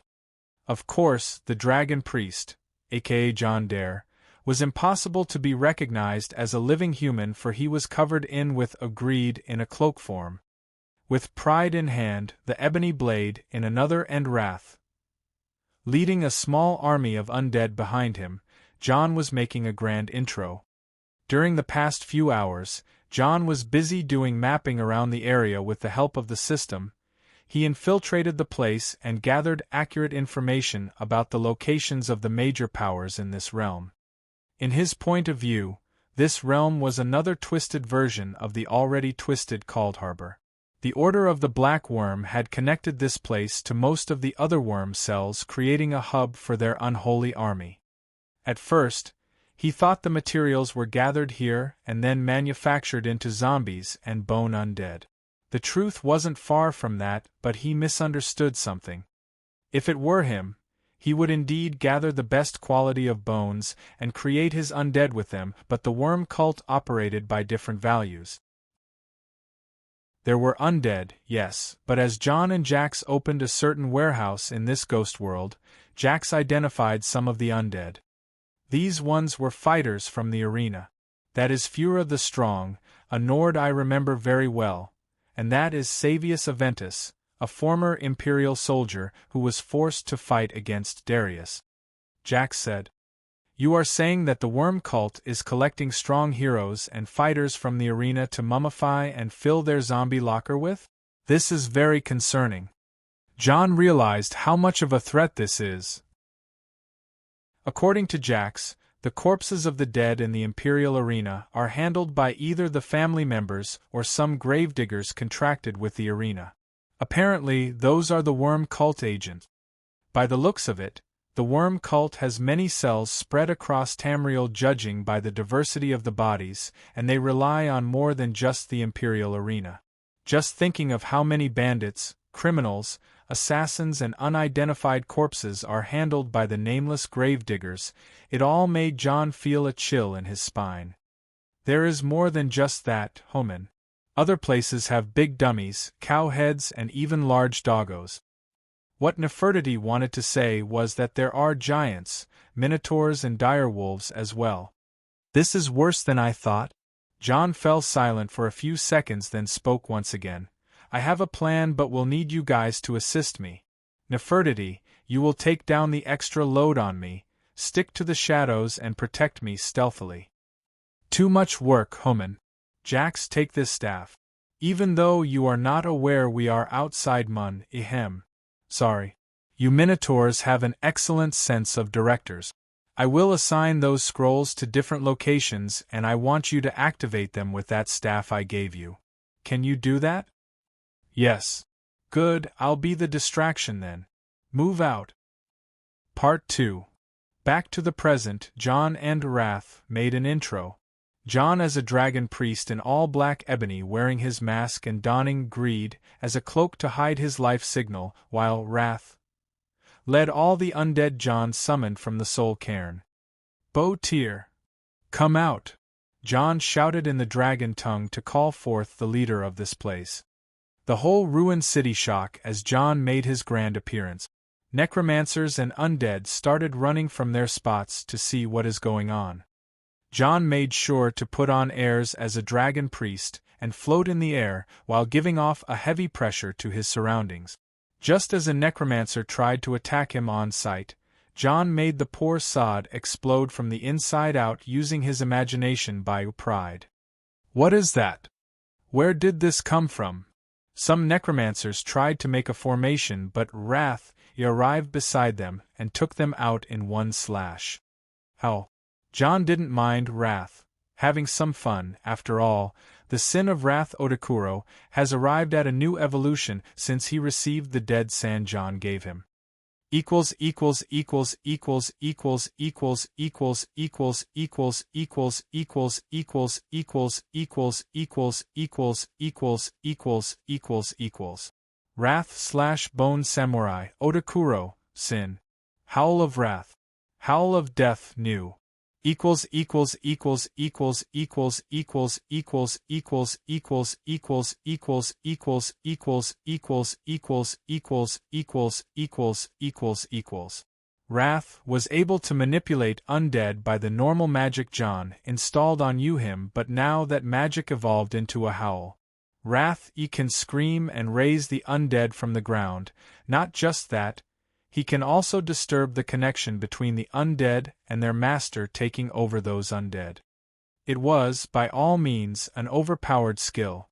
John watched proudly his Wrath take over those high-quality undead led by those necromancers. Prida Hinmar. Spread your terror. Howl. The howl of wrath echoed around, turning everything in its wake into ruin, as if a dragon was breathing out destruction. The worm cult members were indeed taken out by surprise in their safe vault, but not for too long. These elites were specially trained to be the future of the cult. Seal it. Follow my lead, start a binding soul gem array. John was surrounded by the best mages in the worm cult, and layers upon layers of barriers were applied around him. Suddenly, a swarm of bugs flew from the innermost building and formed a floating humanoid that kept the same altitude as John. Capture it. A dragon priest came to our home. I want to interrogate this specimen myself. The humanoid said in the most disturbing voices. That humanoid was a pale zombie-like man wearing some ornamental robes and holding a large staff. His appearance was akin to a corpse, but staff and eyes carried a pale cyan soul flame, exposing its identity as a lich. John felt the pressure of the binds cast on him by tens of necromancers, but that was easy to withstand for a few moments. Nefertiti, take action now. John sent a telepathy signal to Nefertiti, who acted in an instant. She crept out of the shadows and attacked the nearest necromancer as if she was a bolt of shadow. John synced his hand movement with her acting, as if he killed all those mages by some unknown method. Help! No! Stop him! John's hand movement became akin to terror. The necromancers, who felt they were going to be killed as their comrades, dodged John's hand movements and escaped, thus the binding array was broken. Useless! The lich shouted as he aimed his staff at John, casting necrotic spear. Impudent! John didn't give the lich Falcon a chance to attack him and retorted with lightning bending, a spell only available to Pride. The bolt of lightning cancelled the lich's spell and twisted itself to attack from the side. The lich cast Soul Cage, and flying crystal came out of the ground, casting and met the bolt, exploding together. Despite the effort, John's magic wasn't cancelled, and what survived of it grew in power and attacked relentlessly once again. What sorcery is that? Identify yourself, bug! Falcon became infuriated by John's tenacity. Know your place, maggot! John's pride kicked in and he returned the insult and increased his power a tad more. Ha! Interesting specimen, I will dissect you to my heart's content, if I have one. Ahahaha! Falcon didn't back down in front of John, and started to fight seriously. In John against Falcon, John was overwhelmingly disadvantaged. Falcon was way older, craftier, stronger, and fighting in his den. John held this far and kept acting tough because of greed, concealing his true level, and pride, boosting his power by over-consuming magicka. Jax! Calling out Jax, a sudden change occurred on the battlefield. Bang bang bang bang bang. Explosions sounded all across the ruined city. What the? Falcon was distracted as he noticed those explosions engulfing his apprentices and the precious specimens he was tasked to keep. Getting distracted? Such a fool. Koan Las Shul. Light life sun. John took the chance and shouted his ace in the hole, the sun blast, shout. Falcon was fast to notice the deadly attack coming towards him. It was as if a flash of light came hurling from John's direction, taking down every undead in the way, turning it to dust. Such an attack is made of light and will cause tremendous damage to even a lich of his level. The only option Falcon had was to use the baleful undead flame and set himself ablaze. The baleful flame can cause damage, but it is designed to hurt the living more than the dead, unlike the sun damage. In a second, Falcon performed his outstanding defense trick, but his left side was late to be overtaken by the flame and got some sun damage. Curses! You bug dare to hurt me! Excuses-moi! Kids in Egypt would use the French "excuse me" to express extreme shock. As Falcon turned to face John, the latter was just a millimeter away from him. Wah! Have a cookie! And without further ado, John blasted the Lich Faucon away with a thunder cookie. Faucon flew backward and crashed into a ruined building. "What the fuck do you mean by dare, you son of a bitch? We're having a till death do us part fight, you dim-witted fool. I dare you dare me again. No, I double dare you dare me. That's an ability only I can use. Double dare." Being aggroed by the forbidden word, John was foaming from anger over the ruined building Faucon fell in. To vent that anger off, John waved pride in a half-circle, killing all the necromancers near him with a cold flame. As John was doing so, Faucon returned in the foulest of moods. "Bug, I'll teach you your place." The land rumbled as Faucon flew out with a viciously twisted frown on his lich face. He cast a spell that took over the ground in a second. Defiled Ground, a rune spell that does a lot of harm to anyone who steps on the area of the mage. Wrath jumped away and stood on a huge pillar away from harm. All the undead that he controlled started being broken by the effect of the defiled ground.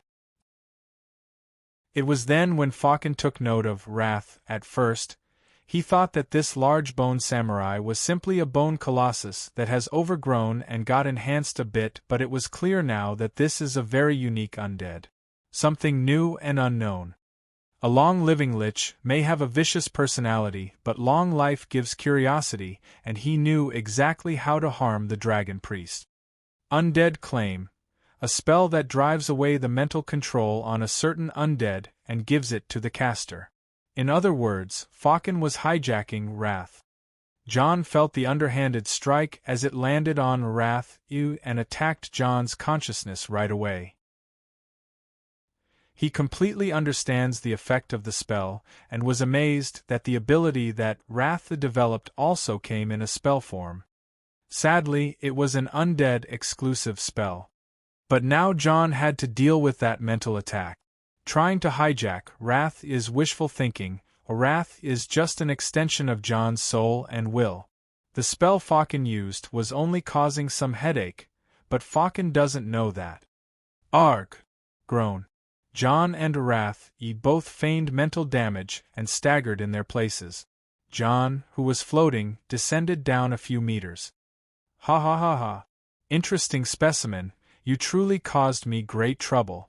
The Lord won't be pleased by that, but offering this exceptional undead as a new model will surely make things easier. Now, who sent you?" Faucon said as he approached the suffering John. "Arg!" John exaggerated more as he acted to be in agony. Faucon stopped in front of John and looked down on him. "Does it really hurt that much? How can a dragon priest such as yourself suffer greatly from a mental attack like? Shouldn't it hurt?" As Faucon spoke, John stopped acting and looked at Faucon. "Huh! My bad."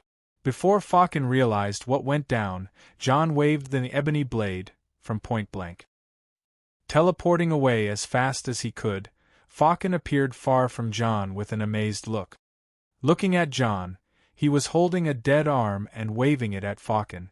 That was certainly Faucon's left arm. It was Cleaning Chop.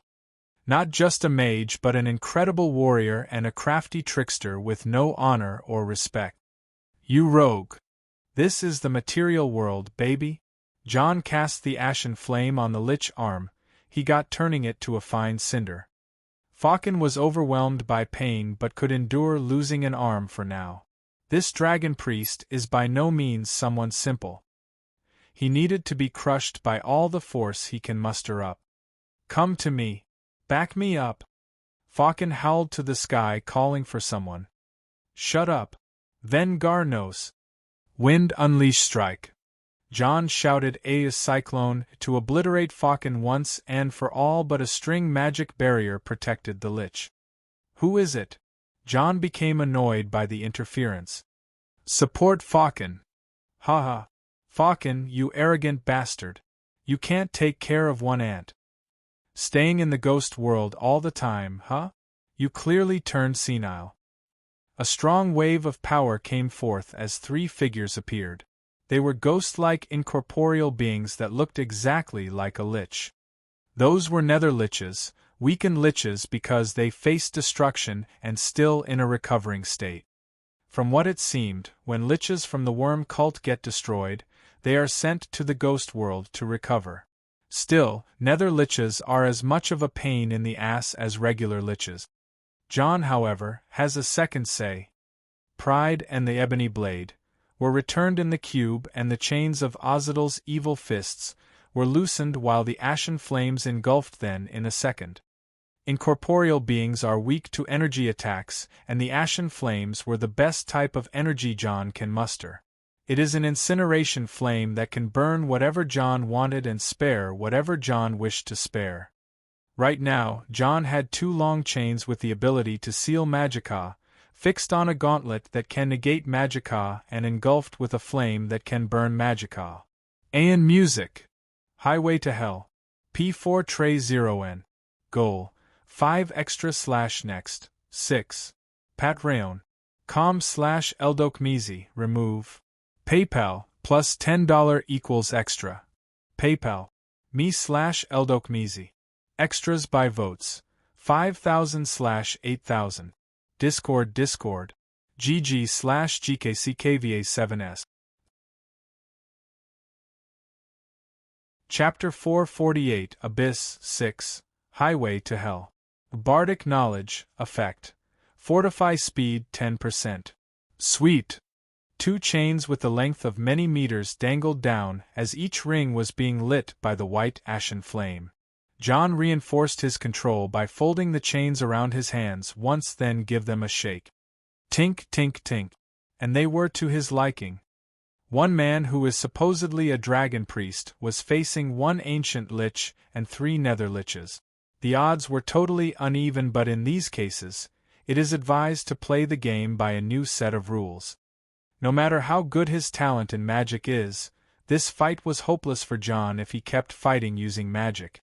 A physical fight, on the other hand, is the right equalizer for this situation. Get him! As Faucon shouted, 4 liches cast magic at John from every direction. Fat chance! John pulled off 120% of his strength and speed as he pulled the chains up. In a second, they were moving around him like in whirls, intercepting every magic. With Ozidal's boots of the Apostle, no matter what surface he stood on or what altitude it is, John was moving unhindered. With sure movements he advanced to the nearest nether lich with his body reinforced with aura. The next move was a flashing flying straight kick with both feet, launching the lich backward. Restrain his movements. The liches tried to bind him with barriers, 7 layers of an unknown spell stacked up around him, but with brute force, John ripped that magicka in those barriers by waving the chains around. Magic may be able to restrain warriors, but fast and flashy martial arts were of great risk to any spellcaster. That, of course, didn't mean that those liches were not experts in close-quarters combat. The remaining 3 liches tried to attack with their staves using a close-range spell, but to no avail. John controlled the trajectory of his movements by attaching a chain to the ground and pulling himself away. As the liches were trying to return to formation, the other chain found its way to the neck of one of the nether liches, wrapping itself around it and pulling him towards John. As the lich tried to gain a view of the direction he was pulled to, John's knee entered the screen. Even though nether liches are partially ghosts, a physical attack supported with aura can sting where it hurts. The lich got the feeling of having his skull being rammed through his nose. Unpleasant as it is, John's merciful style included an elbow attack between the neck and shoulder after that knee. Then the other knee upwards to the chin. Then a hand chop to the neck. By that move, the target should be stunned, so what follows is a finishing attack. John would break the neck, but considering the nature of a lich, it was better to overload the 8 major energy points with magicka, causing a backflow and soul damage. The poor lich was over and sent back to the phylactery he recovers in. Damn, this song is getting to me. Whatever. John turned to the ancient lich Faucon and the remaining nether lich. The 2 got nervous as John started to charge at them, but suddenly, he got stopped. It seemed that the chain holding down was stuck in something. The two liches wouldn't let the chance pass by, and John knew it, but he couldn't help but look at whatever stopped him. And who would have thought it was the other nether lich he blasted away earlier? That lich was holding to John's chain with his staff, trying to not let him move. What that lich didn't know was that John was smiling under his mask. Wrong move, buddy. Feeling a chill all of a sudden, the lich looked towards John, who was surely up to no good.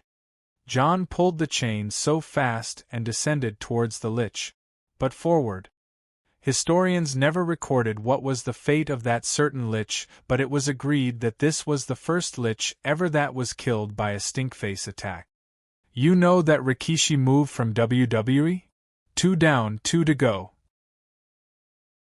John stood up, stretching his waist left and right before dodging to the side as a heavy barrage of the necrotic spears landed where he is. Rude. Kill him now. This trickster is troublesome. Keep him at bay. Faucon shouted as he used every possible spell to catch John with. I don't need you to tell me that, the nether lich retorted. John zigzagged and teleported a couple of times as he evaded the defiled ground, a necrotic barrage and a soul cage spells. He was not given a chance to counter as the liches kept flying further from him. Jax, one more time. John asked Jax for another distraction. Boom, boom, boom, boom. Another series of explosions, sounded by as more important places were set on fire. Using the millisecond of distraction, John redirected himself at the liches for a counter, but they saw that trike before and were ready for him. Still, it wasn't that simple. John cut his counterattack short and someone else proceeded with it. Wrath took the chance to sneak up as John was distracting the liches and attacked Faucon. Faucon had already lost an arm and could barely defend with his staff. The last nether lich was totally John's prey now. He saw John already so close to him, so he turned tail and ran. Coward! Faucon groaned as his last ally abandoned him in such a tight situation. John waved the chain at the nether lich, catching it by the neck and the waist, then let gravity take its course with a strong pull to spice up the body slam. The nether lich fell and got badly damaged. The ashen flame took care of the rest, turning the ghastly remains into ectoplasm. Now, the only remaining lich was Faucon. Looking at him, it seemed that wrath alone got him good. Faucon was hanging from a large pillar as his staff fell down and was still in the middle of recasting his levitation magic. John rudely teleported above Faucon. He looked down at the lich, who was helplessly hanging with one arm to the edge of the pillar. He leaned down and held Faucon's hand with a twisted smile. Long live the K, no, not that one. Right, ahem. Fuss row. Jumping down from the high pillar, John landed on the apocalyptic land with the other arm of Faucon in hand. Good job, everyone, he said, passing the arm to Jax. Nefertiti and Wrath appeared as among the pile of bodies that belonged to both the necromancers and the undead. The undead broken included a large number of bone colossuses and a few flesh atronachs. One of them was very gigantic. Who the hell took that down? John asked. Team effort, Nefertiti replied. Seemingly, it was her, Jax and Wrath. I've seen one of those abominations once in the Three Fates Yeso trailer in my past life. The thing stinks from a closer look, John said while kicking the large flesh atronach. He turned around to Nefertiti. Where should we go? This way. Nefertiti turned around as she transformed into the human form and walked to the heart of the ruined city. Wrath and Jax followed as the latter threw the lich's arm away. In the middle of the ghost world stood a grand temple with statues of people that resembled beauty, wisdom, justice, motherhood, bravery, and all. John felt as if he was walking into a Greek temple. Most of the statues were intact but not clean maintained. If such a realm fell in the hands of someone like John, he would have turned it into an incarnation of Olympus, but sadly Mannimarco found it and maintained only what gained his interest, leaving the rest to rot. More to that, there were still more living people. Not necromancers but living prisoners, sacrifices of sort for the twisted rituals of the worm cult. Children, women, elders, there was just all of them trapped in cages with nothing to cover their skin with exposing the brutalities they have been through. There were actual living souls in them, but they were broken. Those who could talk would mutter words of madness in languages John never heard of. Aliens, Shadow said. Oh please! Aren't otherworldly beings called aliens? They are humans and some other strange races. They are people from other worlds. Which is basically aliens. Stop it, okay? Just look at those people. Even the soul shriven had hoped to fight back, had rags on their bodies and Daedric waste in their bellies. Those people are. I just can't begin to imagine what happened to them. Humanity at its best, if I am allowed to say. They are nothing but people who were unlucky enough to venture into the sea of chaos between the universes and get caught by the cult.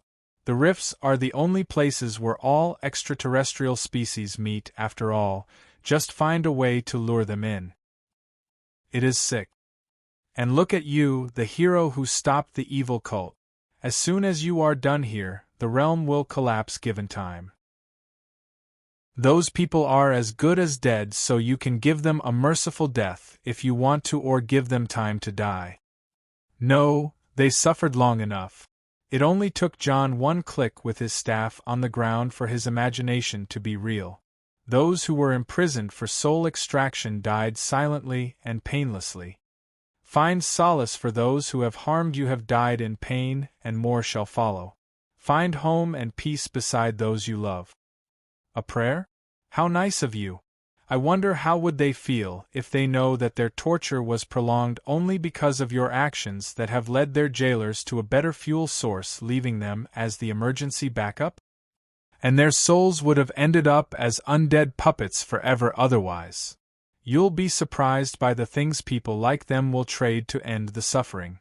I don't ask for understanding or forgiveness or any of that, okay? Just shut up. True or not, there was a part of the responsibility on John's shoulders. He knows he doesn't have to be sorry for everything that gets broken by mistake. He understood the term of collateral damage, but even monsters would feel the weight of their sins. But that all was a reminder that the world is not a game. He knows it, but reminders are reminders, and the lessons of life come only after the test. We are here, human. Getting pulled back to reality, John found himself in the inner sanctum of the temple he walked in. It was a large chamber filled with many weird objects. In front of him were 4 nether liches who looked in a dire condition. Hey again. John took the lead and aimed his staff forward. Stop him at all costs. Together. John ignored the liches and cast Eye of Magicka, revealing to him the phylacteries of those liches.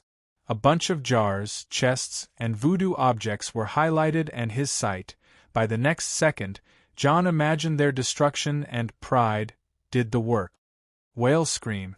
The liches stopped what they are doing and started disintegrating into nothingness. The forces of the Order of the Black Worm in the ghost world were officially wiped out. The last remaining thing here was the large vault door and the research materials lying around. John gathered the materials as his trophy and pulled out the vault's door with telekinesis. Whatever riches behind it was pulled in the cube without even thinking, some otherworldly treasures included. The most important thing, however, was kept deeper in the vault. A naked woman restrained from her limbs inside a wall.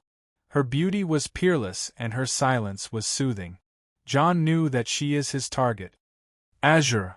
John called, but the woman did not respond. Rather, Azura's star responded instead. John held the star as it glowed in his hand in many colors. Slowly and smoothly, another woman came out of the star.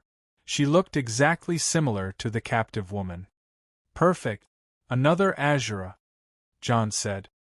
Not Azura I am, laborer, but a mere fragment of the self embodying dusk and dawn. The woman who came from the star said.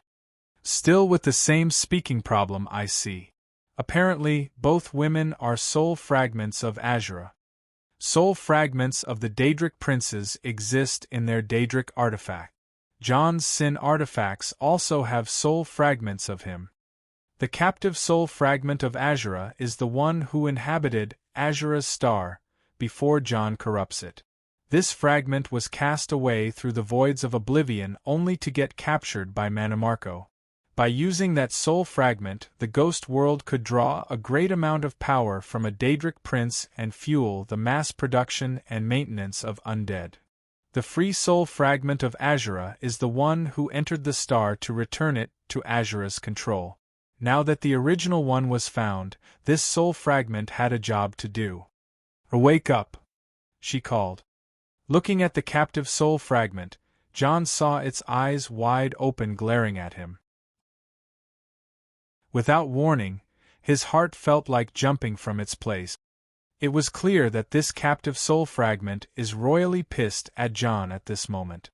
The other soul fragment hurriedly picked up Azura's star and aimed it at the captive one. Return. Yet just like that, this super pissed soul fragment was pulled from her chains into the star. Jon could still feel hostility from the artifact. "Usable to you, it may not be, yet a fine job you have delivered." From the looks of it, Jon was allowed to keep the Azura's star, in the first place for this moment when he returns what was stolen from Azura. Right now, the star is usable to him as the soul fragment in it wants to pull his brains out. It was okay. Just one soul gem that cannot be broken and has a very large capacity. But most importantly, "So, my 7th labor is over?" Jon asked. Azura's soul fragment looked at him as it started fading away with the star. "It has just begun. P4 Tray 0N. Goal. 5 extra / next. 6. Patreon. com/Eldokmizi. Remove. PayPal, plus $10 equals extra. PayPal. me/Eldokmizi. Extras by votes. 5,000 / 8,000. Discord GG/GKCKVA7S. Chapter 449. It is time to let go. I want to bash some people's heads to a wall, rip off their arms, stick them up their asses, shove my hand down their throats, and give them a handshake. That's too vivid. You can just say you are annoyed. I am annoyed. You are right, not that helpful. Fine, move along to the brutality part. I don't know, man. I just want to drink my sorrows away now. Do you know any good place with fine liquor around the abyss? The Way Out. Sounds like my kind of place. Jon walked out of the ruined temple, not caring for anything anymore. The world can bite his ass for all he cares about. After the soul fragment of Azura told him that his 7th labor is just beginning, it faded away along with Azura's star, and he was left staring at nothing. As he pulled his mind back to positivity, relying on his violent desire to get back at Azura. After that, he just broke a few things, then walked out of the temple. Passing back to the abyss from the crack between the worlds wasn't something really easy, but the meteoric glass crystals helped. Jon found himself back in the cave outside the rift. A lot happened, but at least things got resolved for now. Ever since he left the citadel of Ebonarm to search for clues regarding Zane, Isha's dead brother, things were escalating at their own pace. Jon wasn't sure what happened with Zane exactly. Was it the cult of the Black Worm? Did they kill him to take his corpse and make one of those high-quality zombies they fancy? Or was it just the curse the traitors cast on him? Was his body in the ghost world when Jax detonated most of the undead vaults? Maybe it was just a pissed-off Daedra or a misanthropic entity claiming souls by curses. Jon wasn't interested anymore in those questions. Following those leads won't do any good and may harm Isha. There is still a 7th labor he has to take care of and had to wait for some new sign from Azura. Now that he thinks about it, this isn't unreasonable. The worm cult has already made an enemy of him, and they are bound to clash. Azura will also be vengeful and will seek to settle the score with Mannimarco. Not that crushing his undead locker was enough or anything. With things like that, a lot of chaos is bound to happen. Maybe a big event will take place before year 4 E201 comes. My real age should be 42 by now. I am too old for this shit. John sighed. But first, he needs to return. Alakar Desert, Dead Sand Region, the secret Ansei Pyramid. It has been days since John entered the abyss, but the area around the Ansei Pyramid has changed. A few camps were stationed around the pyramid for securing the perimeter, and many warriors and battle lords stood on watch while the scholars from the citadel kept studying the site. We need to do something. It has been a week since he entered those accursed gates. We can't just stand by and not follow him. Mirren shouted. If there is anything we can do about it, we would have done it by now, said Nagla, the spear battle lord. That's not helping. Even Isha came here once she knew John has entered that death trap. I am glad that the girl finally budged from her place, but there is nothing I can do. The archaeologists said that the pyramid needs starlight energy to activate the gates of wish beneath it. That energy needs some rare crystal that we don't have to be installed on the top of the pyramid in a certain hour at night for the gates to open. And you are telling me that Krylon managed to activate the pyramid by himself, while an organization like the Citadel is unable to. As embarrassing as it is, yes. Nagla said, what massaging her temples. We didn't even know there was a method to cross the dead sand, a sacred pyramid in the heart of this godforsaken place, and the worm cult making it their base.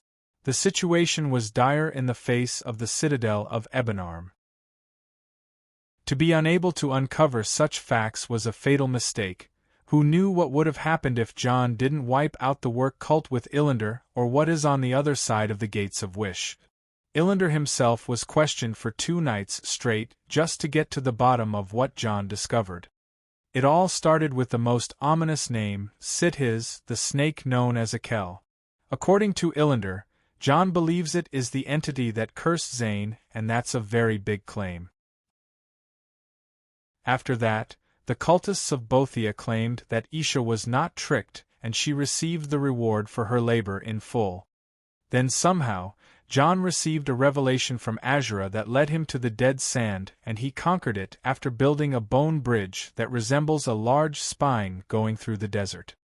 The Citadel wanted answers, and John was somehow beyond the most infamous gates that no one can open. Don't worry about him, this guy fights like the devil. He will be okay, Illander said. He returned to the Citadel after he parted with John and reported the whole thing. Just shut up now. You know you are being punished for not stopping him, Nagla said while glaring at Illander. Come on. I wouldn't be able to stop him even if I tried to. He had that labor thing he had to do. The whole matter was getting more complicated by the second, and none knew what to do. The number 1 priority of the Citadel right now was to hide the existence of the Ansei Pyramid from the Crowns and the forebears, to not risk giving them one more reason to slit each other's throat. Still, the most important thing they are focusing on right now is to make heads and tails out of this situation. John and Illander are the best leads, but as far as the latter could tell, the former was the one who investigated everything thoroughly. In the center of this mess, there was an important family member they all had to take care of. Haven't Isha talked just yet? Nagla asked. No. She is with Zara and Miranda beneath the pyramid, Mirren answered. Once she knew that John has entered the dead sand and found an ancient sacred site while he was investigating the truth behind Zane's death, she stood up from her place and walked to the dead sand. She looked more lively and ate her fill while waiting for John to emerge. Today marked the 7th day since John entered the gates, and was the day he came out. It all started when the valley shook as if an earthquake was happening. Everyone around the pyramid cleared to a safe area only to see the patterns on the pyramid glowing. The archaeologists said that if something like this happens, then the gate beneath the pyramid has been opened. Those who were related beside the top brass of the Citadel ran towards the pyramid and went down to the gate room. As everyone gathered, the gates of wish opened. Through those gates, people could do different things. Some saw darkness while others saw a long narrow path going endlessly in any direction. Yet in a second or two, the scene changed, reflecting a person walking out. It was indeed none other than him. John wasn't surprised to see how many people waiting for him outside, however. He expected some fuss rather than dead silence. Thankfully, he managed to collect both wrath and Jack's before he comes out. He stood in front of the gates as they closed themselves and looked around. "Pretty crazy places you can go to beyond that gate," he said while pointing at the gate behind him. Mirren, who just came running, stood in front of John and pointed at him. "Is that really you?" he asked. "Missed me?" John wondered. According to the legend, the gates of wish are known to devour whoever goes through them. Some of those who returned were different beings, no longer themselves. Nagla said. "Oh." John was taken aback. That would be mostly due to a time anomaly or something similar, or maybe possessed by avatars of higher beings. John's bad habit of making sense of everything got to him. He noticed and put up a merchant smile. "So, what do you think I should do?" he asked. "Prove your identity," Nagla said. John noticed the warriors around becoming nervous and grasping their weapons tightly. "Seriously? Fine," John said and turned to Mirren. A smile widened slowly across John's face. The kind of smile that makes people uncomfortable. "Oh no. It is him all right. Don't say it, you bastard." Mirren freaked out almost immediately. "That's John indeed." Miranda didn't need further verification. Even the silent Isha eased up and let out a breather. "Come on, Mirren. We have been preparing for this since the day we met," John said while making a ring with his left thumb and index and inserting the right index through it. "Our gay scene." "Shut up. You two need to get a room." Nagla understood that John is himself. "Totally," John agreed. "And why was I even worried? This guy can't be dealt with even with a mad Daedric prince." Mirren flipped the table and left the room. Krylin. Not expecting to hear that voice, everyone in the room turned facing Isha. Silence became a bit awkward, especially with Miranda urging John to reply with her eyes. "Yes, Isha. Do you still have that spear you lent me? The one made of ebony steel?" she asked. "I do," John said. It was a marvelous spear that Wulfur crafted. John didn't use it that much, but Isha liked it a bunch. "I want to trade it," she said. "It is yours," John said, taking out the spear and throwing it to her. At the same time, she threw another spear to him. John caught the shaft and froze. "Why? Don't need it." This wasn't just an ordinary spear she gave him. It was the spear of bitter mercy. "You need it?" he said. "It is time to let go," she replied. "But, over there is this place called the Abyss that led me to a realm where the worm cult has made a large worm cell. I destroyed it, but there should be more worm cells out there. I believe your brother's demise is their doing." John desperately tried to convince her. "Krylin, it is time to let go." She replied the same once again. Her eyes were filled with emptiness, but she needed a rest. "It is time to let go. Ruining life won't bring the dead any solace, neither the living." "And?" he asked. "I am leaving Hammerfell," she said.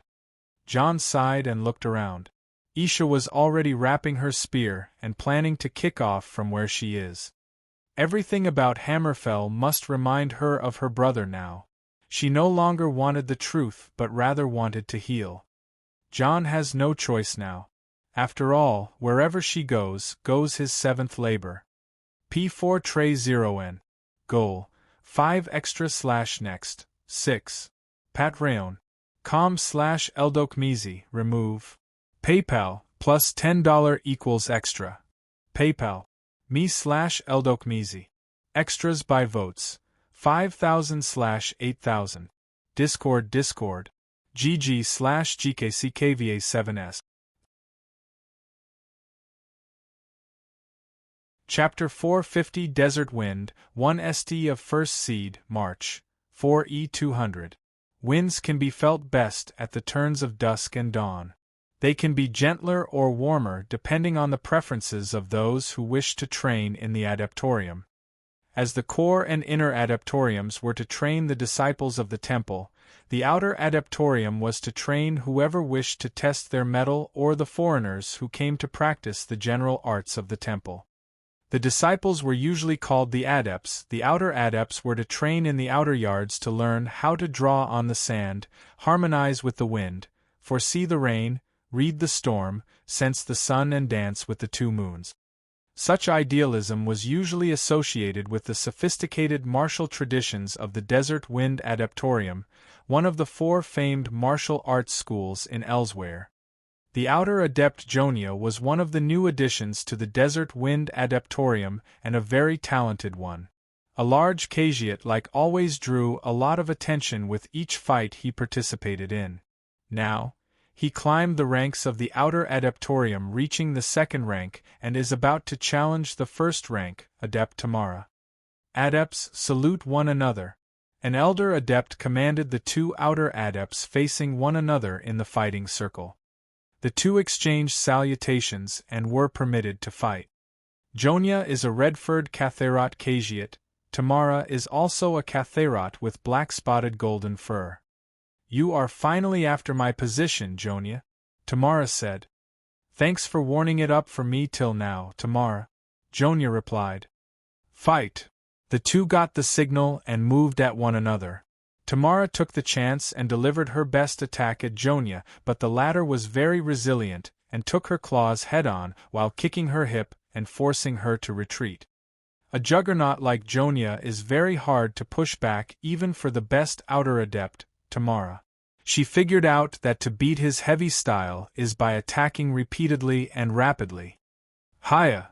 She charged at him head-on, lowered herself and double-kicked at his fist knee while supposing herself on one arm, then switched to a higher horse kick, a lower side kick, and finished the combo with a roundhouse.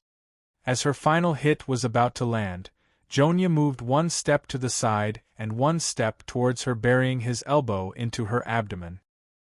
Tamara felt like being struck by a battering ram as she was tossed to the back. Still, she landed on her hands and feet while glaring at Jonia. She was putting on an act to show hostility, but she was actually in pain, trying to take a few seconds to recover. Jonia didn't go after her and waited until she felt like going. She charged as she imbued her inner energy, the aura, into her claws and waved them from a few meters away at Jonia. Jonia's aura reacted, forming an exoskeleton around him in an instant, shielding him from the claws. The fight came to a halt as Jonia and Tamara stood facing each other. You mastered the Iron Will technique? She asked. And you mastered the flowing claws, impressive, he replied. So it wasn't a lie when you took the 10th, 9th, 8th, all the way to the 2nd rankers by your own in one fight. Well, they came together after me when I achieved the 11th rank. Something about me being not worthy for advancing too fast. Truth be told, we all thought you were relying on your brute force to climb the ranks. You rarely show a skill, Jonia. Oh please, if we don't compare the basics and keep using fancy moves, the true essence of fighting will be lost in translation. Well said, Tamara said. But frankly speaking, a lot of us can't stand you, Jonia. You barely show understanding to the dance of the claws, you only joined the adeptorium half a year ago, and you keep acting like a creep about other people's fur. There were indeed a lot of complaints about Adept Jonia. He joined the adeptorium not too long ago without much understanding of the Khajiiti martial arts, yet he relied on his raw talent to climb the ranks in mere months, while others have been struggling since childhood. He was not great in the dance of the claws, which is the main martial technique in the temple. He also trains his own aura rather than the desert wind aura of the adeptorium. But the most annoying thing is, complementing others' fur is a way to spread peace and love in the world. Fluff is justice. Jonia spoke with absolute passion. All the other Cagiate around him fell into a state of helplessness. Here he goes again. He speaks the truth, but he feels like a pervert. Don't get fooled by him. The fluff thing is blasphemy. Shush. Don't let him hear you. Haven't you heard about the last Cagiate who said that to him? No. I did. They say Jonia followed him for 3 days and nights preaching about the holy fluff something. It didn't end well. Back to the fight, Jonia and Tamara engaged again in combat. While most adepts would rely on their claws, Jonia was using his fists, elbows, knees, and kicks more often. He got scratched by Tamara a few times, but he was the one pushing her back. His style was avoiding brute force as much as possible, as his superior strength gave him an overwhelming advantage and won't benefit his training. He relied on the choices of movement and the combat judgment. If Tamara used her claws, he would counter with his fists. If she used her fists, he would counter with his palms. If she used her palms, he would use his claws. It was basically a rock, paper, and scissors game. Still, as most Cagiate used their claws, Jonia would go with the perfect counter. As the fight continued, Tamara's style was completely revealed and Jonia decided to end it. She attacked with her claws from his blind spot, but he quickly stepped behind her while attacking her with an elbow. She turned to face him with a wide attack, and he moved with her back to back, rendering her attempt useless while delivering a pinch to the rear of her ribs. She tried the previous attempt again, but Jonia kept stalking her, then delivered a knee to the kidney. She fell forward but kicked at him with her leg, only for him to step on her foot. As she was struggling for one more move, Jonia's hand pinned her head to the ground. You lost. Grr. Tamara growled and struggled to push back, but to no avail. Hiss. Jonia hissed at her in a threatening manner, with his aura overpowering her. It took a few seconds for Tamara to give up. Jonia won. Good fight. The elder adept announced the match over. Many of the faces around the fighting circle were dissatisfied with the result, but nothing much to do. Jonia became the first outer adept, and his strength, speed, and moves are all on a different level. Follow me, Adept Jonia, the elder adept said. Yes. The elder walked past the garden area with Jonia following and entered one of the caverns in the mountain surrounding the adeptorium. Friend John Dare, that was a nice training today. I am sure Tamara and the others will learn a valuable lesson from today's fight. It is the least I can do, elder. Jonia touched his face and changed his appearance from a Cagiate to Nord. I'll leave you to your business now, friend John. Please join us tonight at dinner. I will. The elder left John in the place he is in to change his clothes from the outer adept robes to his usual. John was quick with it and soon returned to the outer yard. The place was open to the sky, surrounded by barren desert lands and mountains. Its architecture was ancient Khajiit, revealing the grand legacy of this place. He walked through the large lands of the adeptorium and arrived at a big area between the gardens where some adepts were having a tranquility training in a sand garden. They were moving around holding canes and drawing swirling patterns on the sand with them. The appearance of this place resembled a Zen garden, and it actually had the same purpose. It is to imitate the intimate essence of nature and to serve as an aid to meditation about the true meaning of existence. One of the individuals that were practicing in the garden was Isha. John remembered how annoyed she was half a year ago when she was told to draw lines in the sand. To see her right now having her way with the sand like that made him smile widely. Friend John. Oh, Grand Adept, it is nice to see you. A male Cagiate in some fancy robes approached John and stood beside him. Thank you for accepting this one's request for exchanging with our adept. Their growth has advanced by leaps and bounds ever since you agreed to help us. Grand Adept, you are praising me too much. Ever since I came here, I have been learning a lot about martial arts. Helping other adepts is the least I can do. I see. Humble and strong. Rare qualities indeed. This one's only regret is that we can't teach you the dance of the claws. You may have had a great insight into them if you were a Khajiit. It is really regrettable. I can morph into a Khajiit, but that doesn't mean I am a one. It is sad, but you still have Nefertiti. Oh. The little miss is skillful but really rebellious. Khajiit children have that phase too, but she is overwhelmingly hard to teach. Sigh. Tell me about it. This girl used to be so sweet when she was young. They grow so fast. Yes. This one's daughter was like that too. Sigh. The two doting parents had a nostalgic moment together. Master, we're back. As someone called, John and the Grand Adept turned to the caller. It was Mirren and Miranda, followed by 8 Desert Wind Inner Adept. Mirren, child. What took you this long? The Grand Adept asked. Master, there was more trouble than we thought. The Argonian raiders won't simply stop crossing the borders. The governor of Rimmen was making a fuss about, and we had to observe the border pass for days. Mirren replied. Fine, let's continue talking in the inner sanctum, the Grand Adept said as he excused himself. John. Mirren. How are things?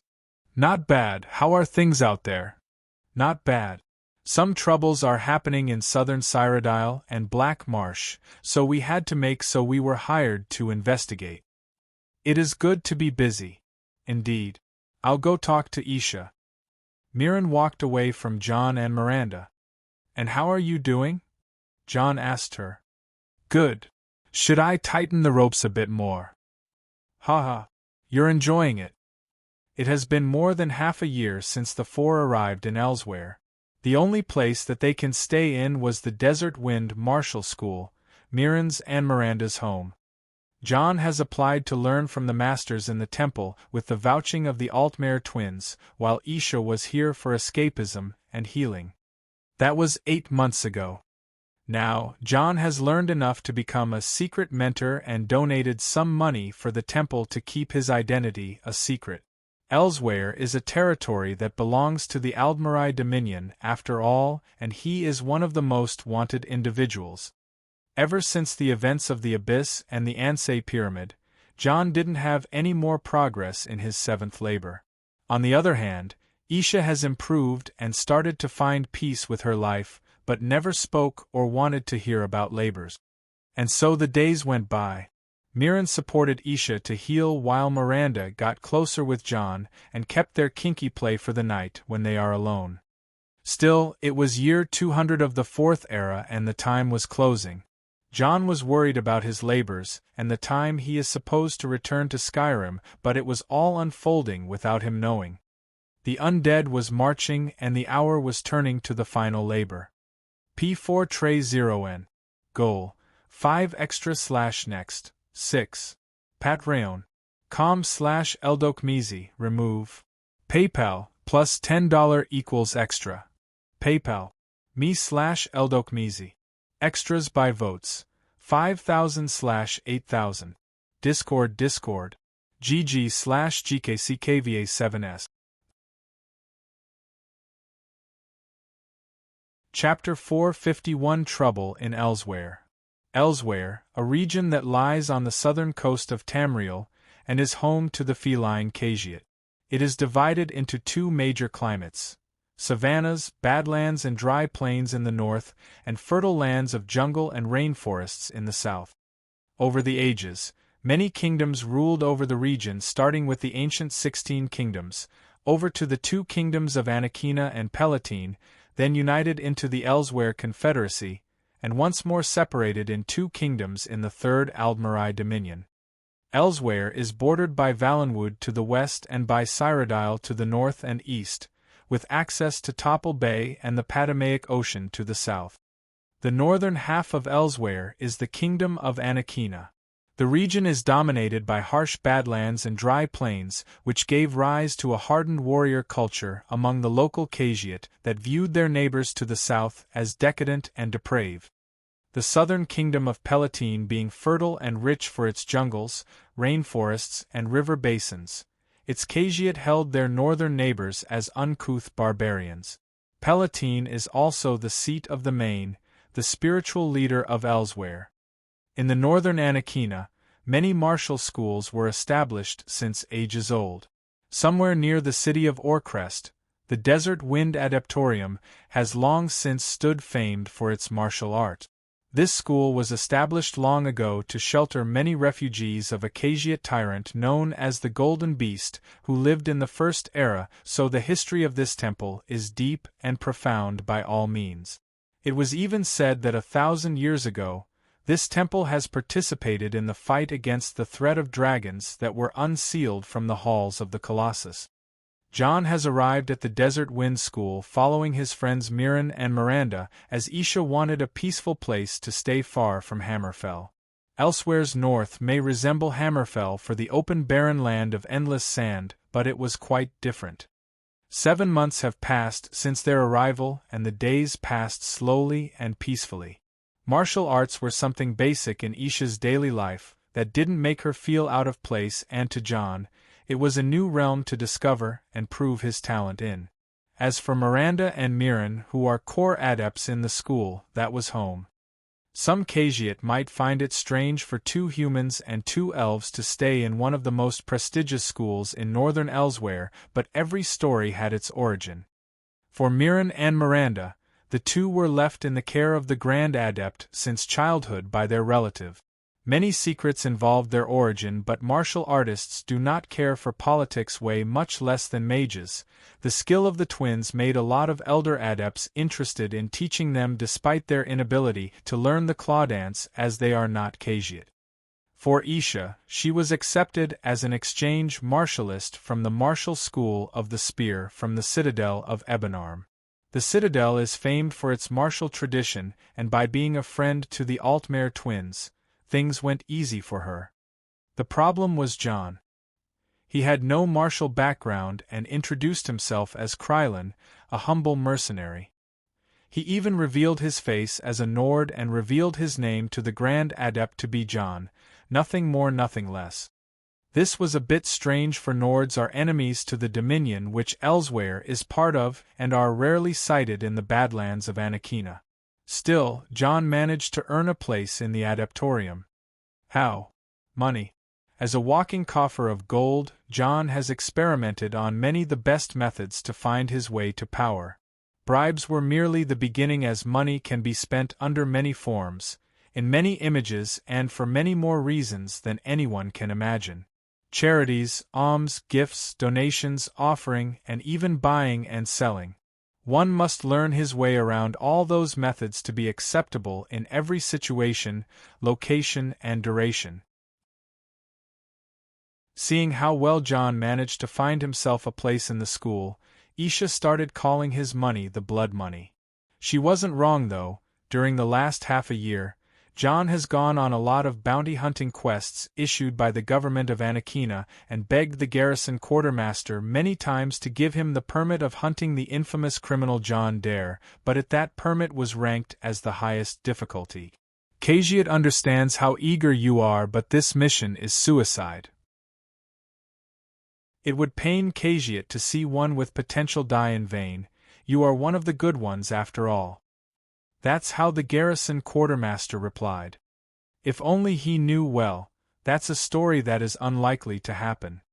All in all, John didn't have any difficulties fitting in with the help of his fake identities, background stories, and deep pocket. He even made friends in high and low places. Pulu. In a certain slum in the lower part of Orcrest, John stood on a wall looking around for anyone coming or going. Oh. Pulu's favorite human is here. Don't let Nefertiti catch you saying that. The one called Pulu was a cat, or rather an Alphic Khajiit, a furstock of Khajiit that looks exactly like house cats save for their sense of fashion. Furstock is a term used to describe the 17 known variations of the Khajiit. Pulu is an Alphic who is a friend to Nefertiti and John, as well as part of their information network.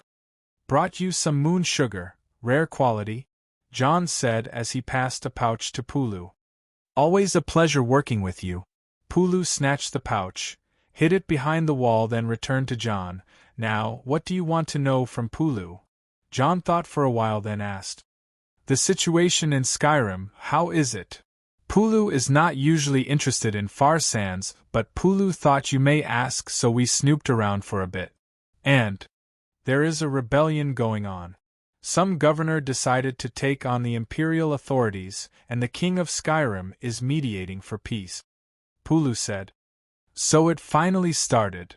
John wasn't expecting that a fight would happen this early in the year 4E200, but must be some early skirmishes to test one another. The real civil war is still not on yet. What else? He asked. Not much about Skyrim. Then is there any lead for the worm cult or any big groups of necromancers? No. You can't come across such news easily without the whole city knowing, you know. Then what about the Dominion? Is there any movement regarding the hunt for their most wanted? None. The Dominion doesn't bother much with Anakeena, so you won't find any information here. Try Reaper's March. There wasn't much information right at the moment about what John is after. Detailed information about the state of Skyrim are hard to come by and usually comes later by a month since happening. Information about the Aldmeri Dominion is mostly classified, while information about the worm cult makes people freak out, so most do not look in its way. It didn't bring either comfort of worry to John but rather anxiety. No news is good news, but sometimes the calm before the storm.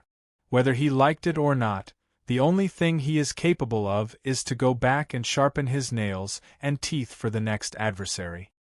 I have information regarding the Star Haven Temple. The Star Haven Temple is where the Desert Wind Adeptorium is located alongside other schools of the art. What kind of information? It seems like they are sending many adepts to Rimmen in secret lately. Yeah, not really a secret though. No, but no new reaches from Rimmen. Even the Thieves' Guild does not send people anymore. From what we heard, the city is on lockdown and the governor is hiring adepts and mercenaries for various missions.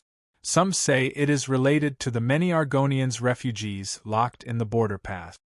Oh, that's vague but interesting, John said as he passed another pouch of moon sugar. Always a pleasure. Always a pleasure. Pulu never knew Nords are this good with business. Much better than high elves. Thanks. The Alphic girl said what she wanted to say and slipped into the narrow alleyways. John remained in his place thinking. There was no much interest for him to take in Rimmen. It is the city to the east of Anakeena, as large as Orcrest, the city he was in right now. Still, northern Elsweyr was indeed a magical place, and John liked the idea of spending a vacation here from time to time.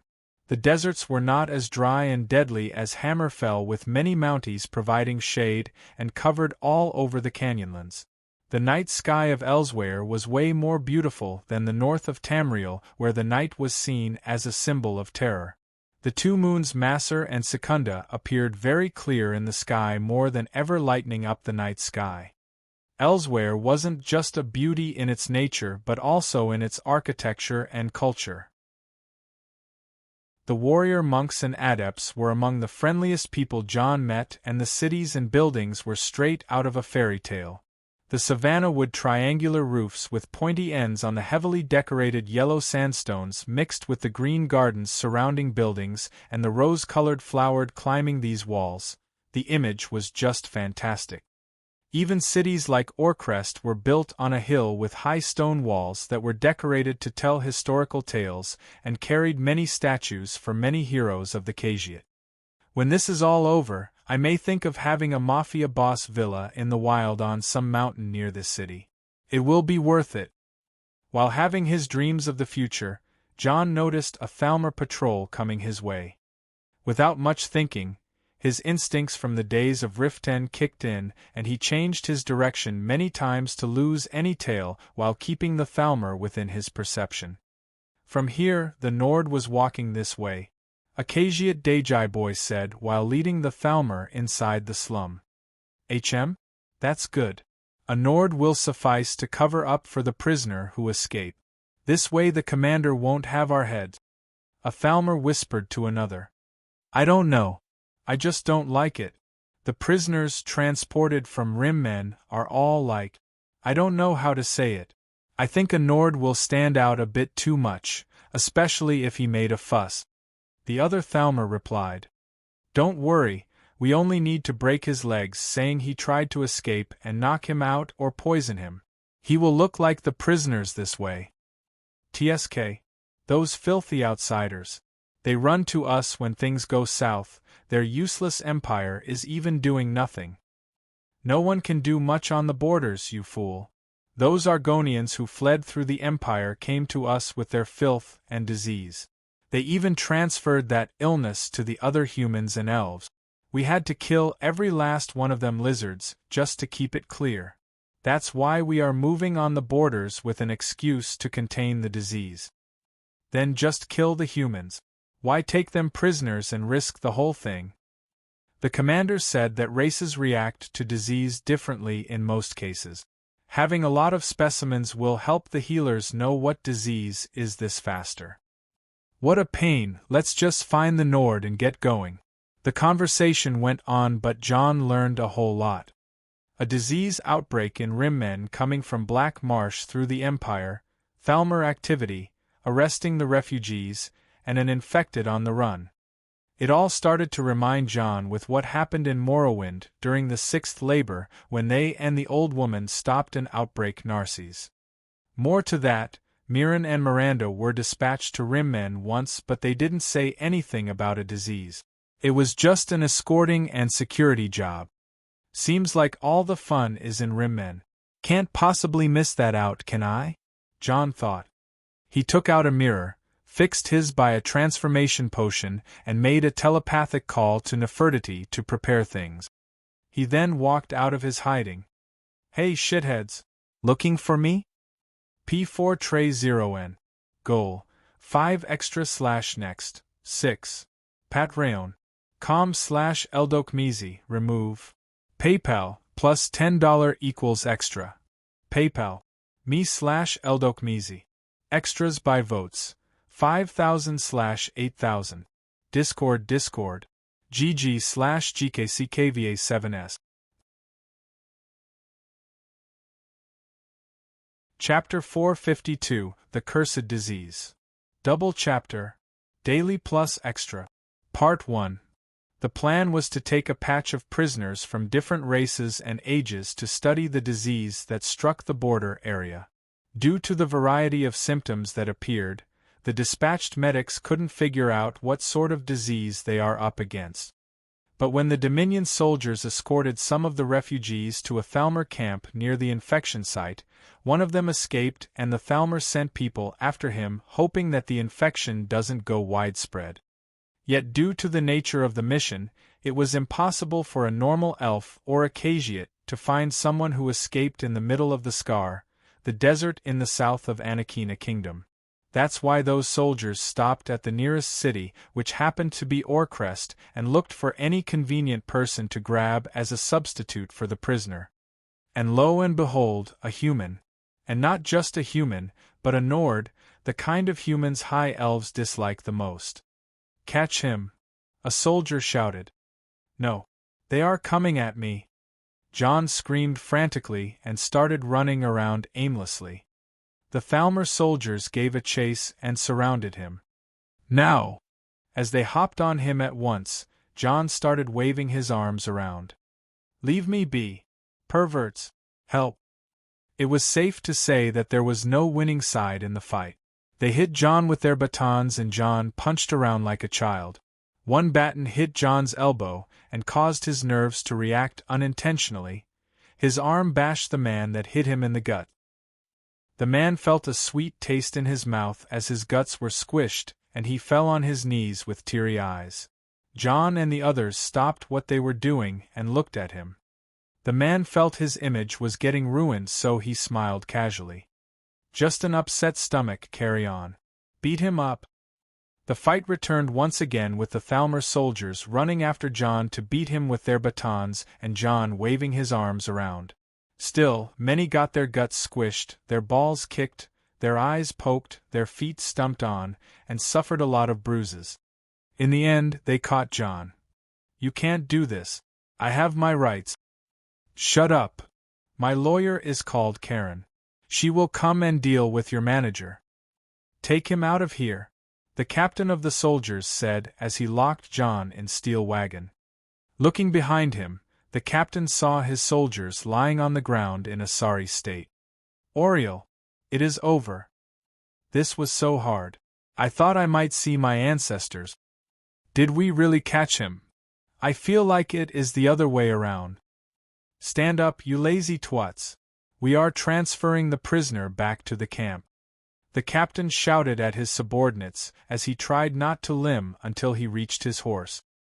The road from Orcrest to Rimmen would take 4 days, but as the Thalmor camp was set on the edge of the state of Rimmen near the Scar Badlands, the trip lasted for 3 days. John was quite the silent prisoner and kept to himself most of the time. The wagon transporting him wasn't anything fancy. He can break its walls with a punch and bend the steel cage surrounding it with a little bit of aura. At the sunset of the 3rd day, the carriage passed a bridge over a steep canyon on the road to Rimmen. Hey guard, how long till we reach that blasted camp of yours? John asked.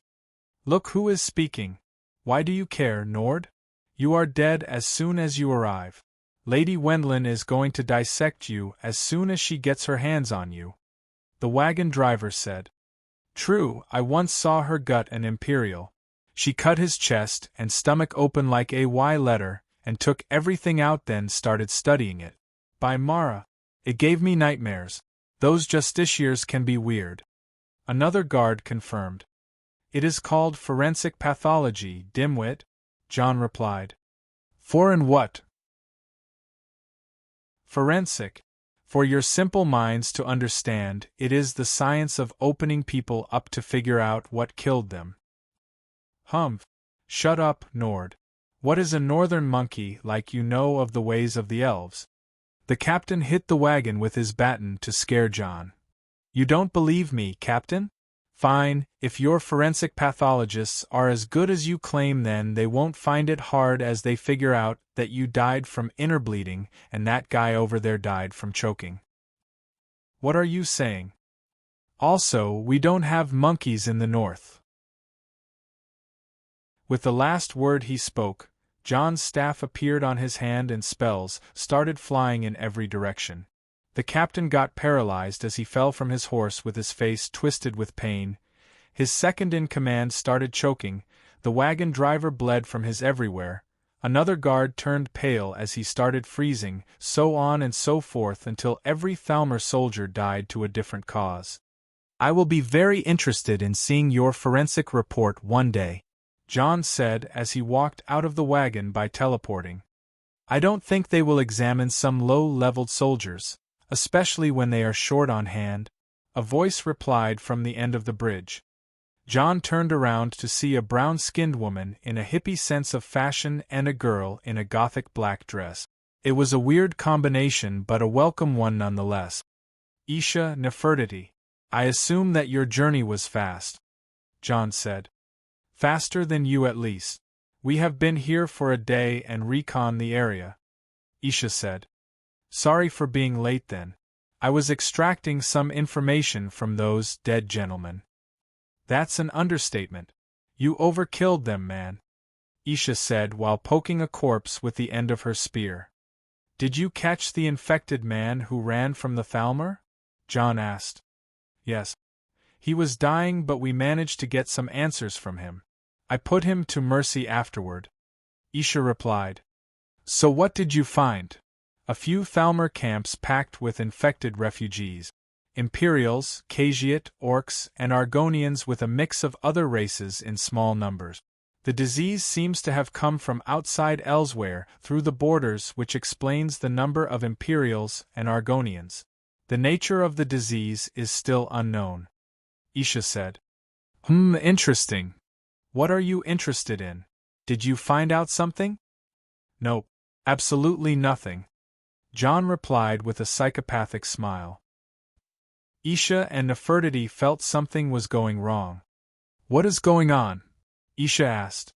Homan and I are connected, but it is a pain seeing through his head lately, so I don't know, Nefertiti replied. Why is that? He was going through some anxiety lately. Anxiety?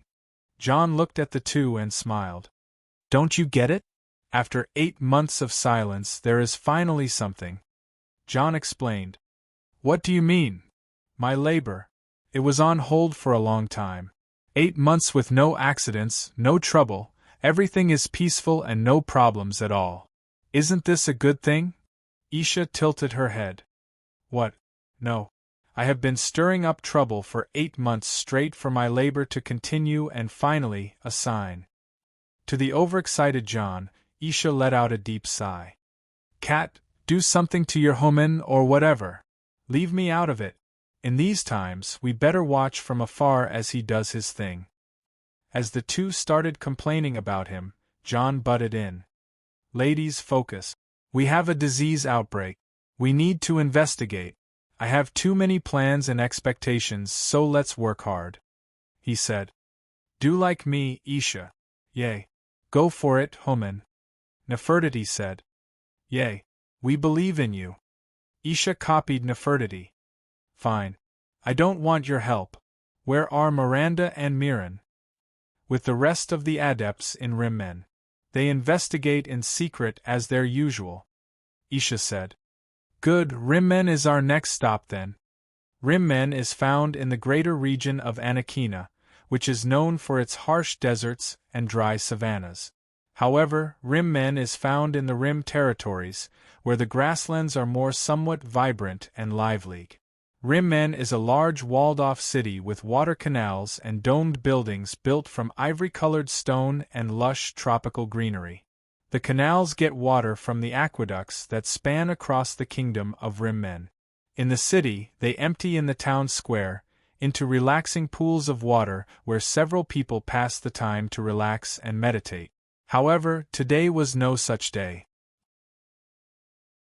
It was said this morning that a lot of refugees are trying to pass through the borders as a disease outbreak happened to the east. By the orders of the royal family of Anakina, all those who passed the borders during the past week were to be brought to the central plaza alongside anyone who came in constant contact with them. The rapid response resulted in a fast containment of the situation, and everyone who was suspected to be infected was quarantined right away. The Federal Thalmor Embassy of the Aldmeri Dominion was mobilized in order to identify the disease and find a cure. Mercenaries and adepts were called to help with the jobs the government was short on hand with. Miran was walking on a street surveying the poor slums and looking for those who didn't submit to the checkup. Thalmor, 10 o'clock. A voice rang in his head as he was walking. Miran nimbly walked to the shade of a wall and hid his presence. As the Thalmor patrol passed, he returned the telepathic call. You're starting to talk like John, sister. The less words, more meaning. You sigh. Miran could only ask a little as his sister wasn't really a great person to have a conversation with. Why did you hide? She asked. Thalmor. They don't know you. I guess old habits are hard to get rid of. No matter what, Miran was always suspicious of Thalmor and hated walking across them. He and his sister are talented in hiding their presences, sneaking and teleporting short distances, making them ideal assassins, but all these skills were honed only to shake off their true enemies, the Thalmor. The Altmere twins and their family were a target for the bloodline genocides that happened in Somerset many years ago in the name of getting rid of lowly bloodlines mixed with other non-Altmere. Despite the young age of the twin, they were very aware of the dangers they are facing and never revealed a hint of their existence to the Thalmor, which includes not running into them and or leaving witnesses. 3 patrols around you. Proceed with caution. Miran turned to look to the high tower in the middle of the district. You seriously need to stop talking like that. I like it. No, you like him. He is married and basically a playboy, sister. Don't get mixed up with that. When did you know? Please. You are not giving him a cold shoulder, that's enough to know. Roof watchman 2 blocks ahead. As the two kept arguing through telepathy while sneaking around the city, they managed to find a few people who were afraid of the general checkup and hiding in their houses. What Mirren needed to do was to attract the city guards here by any way available, like burning something or breaking a wall. Soon after, their patrol was over and they returned to the elder adept in charge of them to report, then got dismissed to rest. Part 2. Mirren and Miranda sat on the rooftop on the higher part of the city of Rimmen in their rest hours. The two always have a secret strategy discussion for themselves during every situation as two fighters who are mostly dependent on one another. "Doesn't this situation bring back awful memories?" Mirren said. "Narcisse," Miranda replied. "Yes, our last labor. It was a terrible plague, so let's hope this one doesn't turn into a disaster." "It won't," she said. "And how do you know?" "This is different. Not much infection, but the disease is severe." "I don't think I know much about infections and disease, but those Thalmor are dissecting living people to get to know the disease. It is barbaric." "Life. You were to eavesdrop on them. Did they find anything out after this many deaths?" "Yes." She nodded. "Organ failure, necrosis, slow death." "That's terrible." This was supposed to be Mirren's reply, but someone else said it. Mirren turned around with a pale face to see someone familiar but in a strange appearance. It was John, but not exactly John. It was a ghost that looked exactly like John. "What is going on?" Mirren asked as he jumped on his feet. "Guess what?" The ghost of John acted as smug as his owner. "You are dead and the world is finally at peace, but you will haunt me for life." Mirren guessed as he was told. "Ta-da!" The ghost of John didn't deny it. "What?" Mirren freaked out. "He learned the astral projection spell." Miranda interrupted. "Oh. You scared me. I thought I'll be haunted for real." The astral projection is an expert-level mysticism spell that allows the casters to project spectral holograms of themselves and do various things through it. The real John, who is miles away outside Rimmen, can use the astral projection to scout, communicate, and even cast some spells. "What do you want?" "Meet me outside the city to the south at the border pass. There is something you need to see." John's projection said, then disappeared. The two siblings sighed as they knew deep inside that things are going to get noisy from this point on. A few hours passed until John and Isha met up with Mirren and Miranda.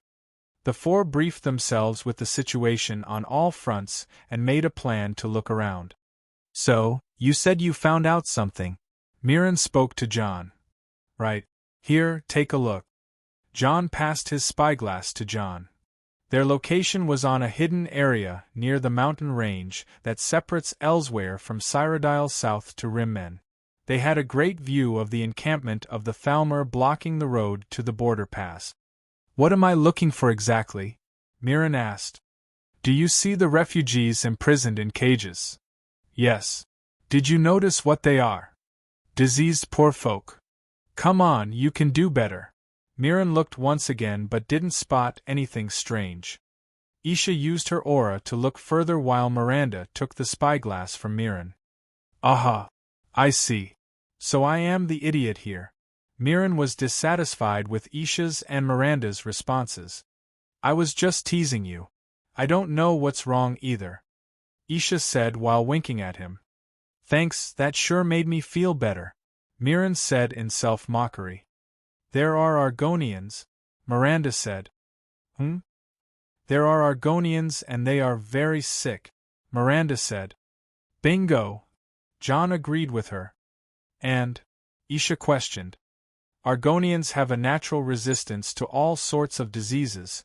They even carry diseases without noticing," John said. "The main reason why no one really wanted to invade that infested land of Black Marsh was because of the Hist and their use of biological weapons to fend off the invaders." "Wasn't the Hist of Tyr the reason behind the plague in Narcisse?" John said. "I see. So the Argonians are making everyone sick," Mirren said. "Nope. I just said the Argonians are sick, which is a very rare thing to happen. With that number of diseased Argonians, there is one assumption we are safe to consider. Which is, this is not a disease. The four remained silent for a while. Not a disease? People were working hard to find a cure for this thing, and you're saying they were wrong all along? Mirren asked. Yes. The main symptoms are organ failure and necrosis. These are endgame symptoms and appear with the highly contagious disease in most cases. This thing is not contagious, but only to a very low extent. More so, there is an obvious state of madness that doesn't fit in with the whole thing. John explained. People are getting mad too? Isha asked. I know it is nasty, but something is really wrong.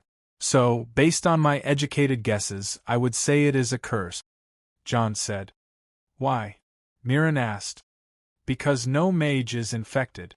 Mages have better resistance to magicka in general. It was Miranda who replied. Right. I didn't see any infected mages who are supposed to be people with low physical constitution. So that sums everything up? We are up against a curse that can go viral? Mirren asked for confirmation. Indeed. And a very weird one at that. The four returned to silence once again. The situation was now more outlined than before. But a curse can't go viral. Miranda. Indeed. Isha. Then how is this happening? Mirren. Maybe it was cast with the condition to go viral. Isha. That's way too advanced. Let alone the skills required to do so, curses need a medium. If I want a curse to go viral, I would cast on a rune spell to work as a trap and have a better result. John. And what about the madness? Miranda. No idea. John. Let's get our own test subject then. Miranda said, we won't know much this way. To her suggestion, the others started thinking about it. Okay. John agreed. You are considering this? Isha was not approving. At least it is something to do. And so they had their Argonian test subject. The 6th of First Seed, March, year 200 of the 4th era. I performed a magical examination on the subject. Jamin, 37, male, infected with a mild curse that developed through the innards and the outer limbs. Halting the curse was successful, but reversing it is impossible until the medium is broken. No traces of the magicka causing the curse were found, but the subject's mental health is degenerating due to unknown reasons, as the brain is intact as far as I can tell. Record over. John finished his examination on a victim and turned around. That was brutal. Isha. Stone cold. Mirren. Sexy. Miranda. What? Mirren. I like the systematic way. Miranda. That was a lie. She was imagining herself tied to a bed with John holding a scalpel over her and saying mad researcher words. But more importantly, John returned the subject back to consciousness. Jamin, looks like you are fine. How do you feel? Jamin opened his eyes to see himself in a cave surrounded by lights made magic, and being looked at by 4 strong presences. Anyone in their right mind would be nervous, but Jamin was frenzied. He is close. Close by. Trollhead. Trollhead is coming. He will come and eat us. Trollhead eats us. He is eating us. Now he is eating me. I am being eaten.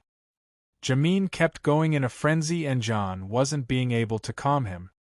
As you can see, he is having fantasies about that troll head thing.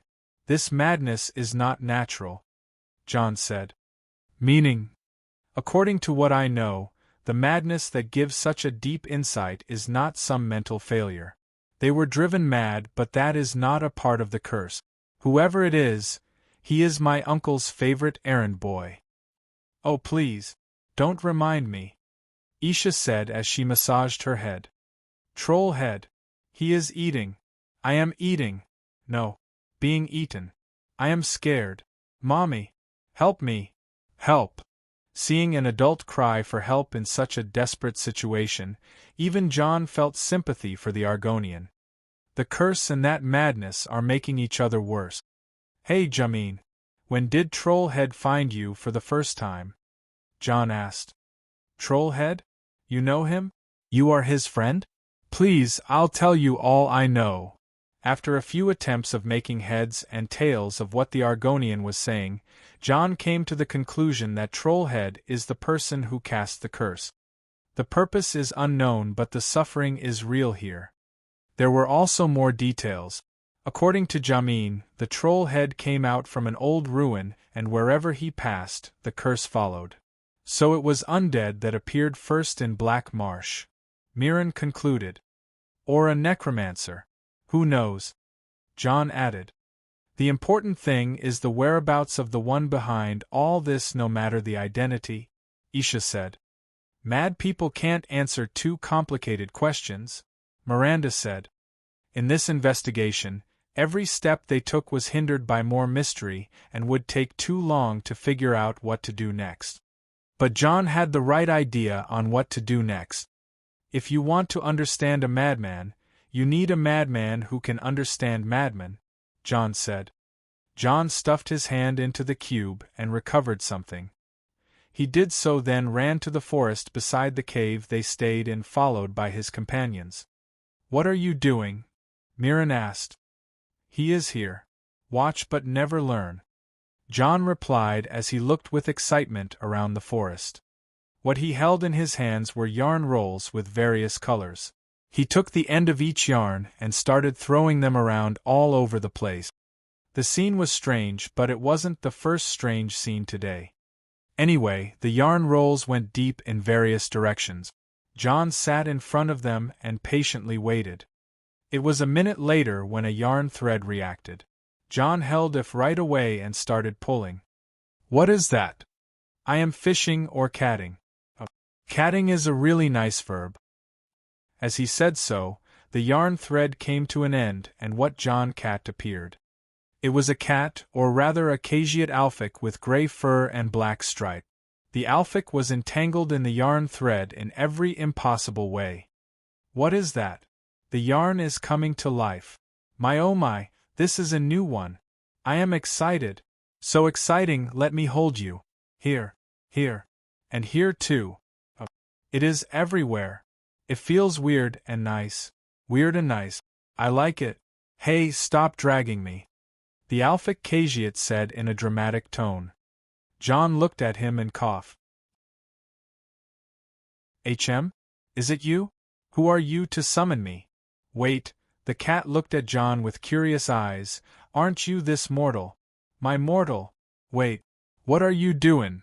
John walked forward and held the cat up from its fire like a little cub. Hey, what the fluff? Put me down at once. The alfic became annoyed all of a sudden. Hey! I said put me down. This is when I should smite you. Give you a serious smiting. Completely smitten. You know that move, don't you? The third move of the Meogestic Paw art, Mighty Paw Smite. The Cageate started throwing a tantrum while waving his paws but not reaching John.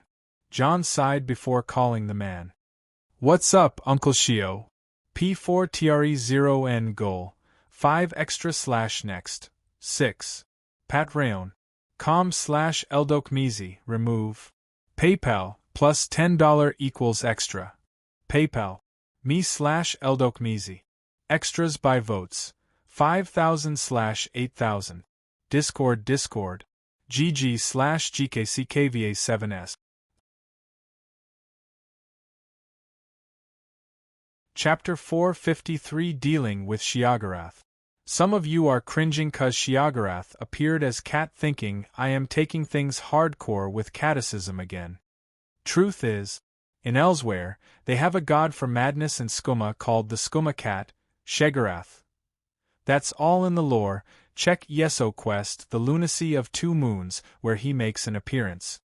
What's up, Uncle Sheo? John said with an ever-so-patient expression. Nephew, put me down, this is rude. Here you go. John let go of the large alfic on a small rock. The other three looked at the striped gray alfic waiting for John to explain.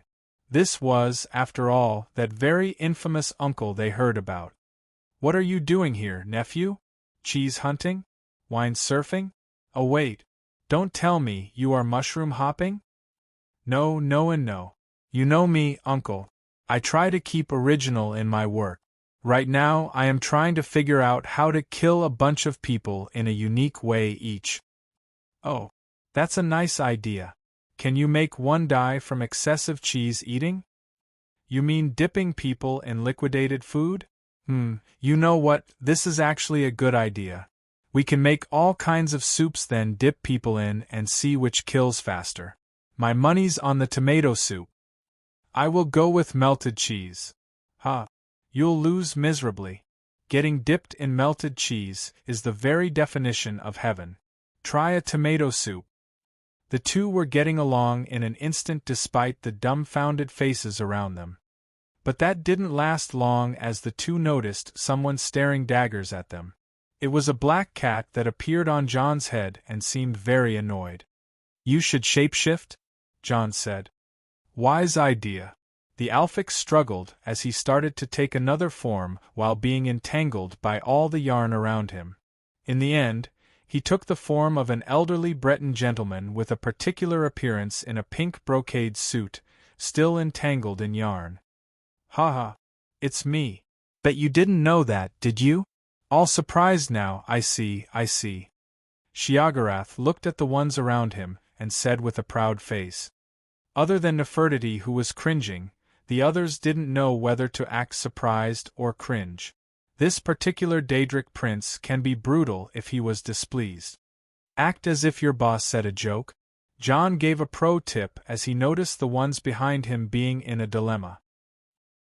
Amazing. Incredible. Wow. With the gore flag fully avoided, John wanted to get this over with. What are you doing around these parts, uncle? Whoa.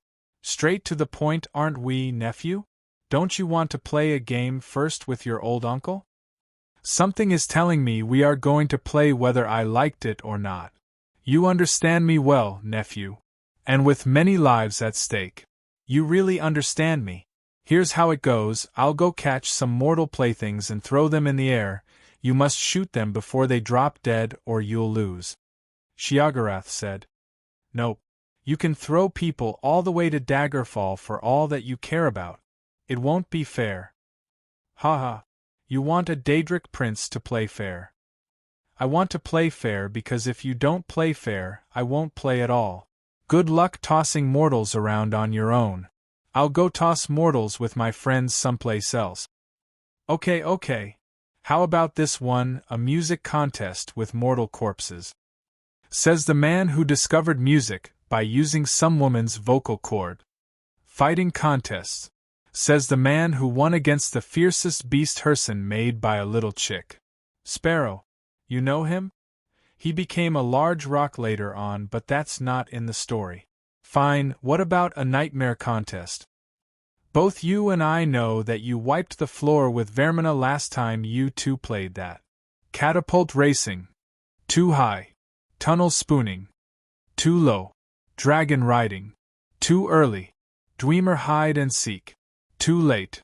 Playing a prank on Molag. Already did that.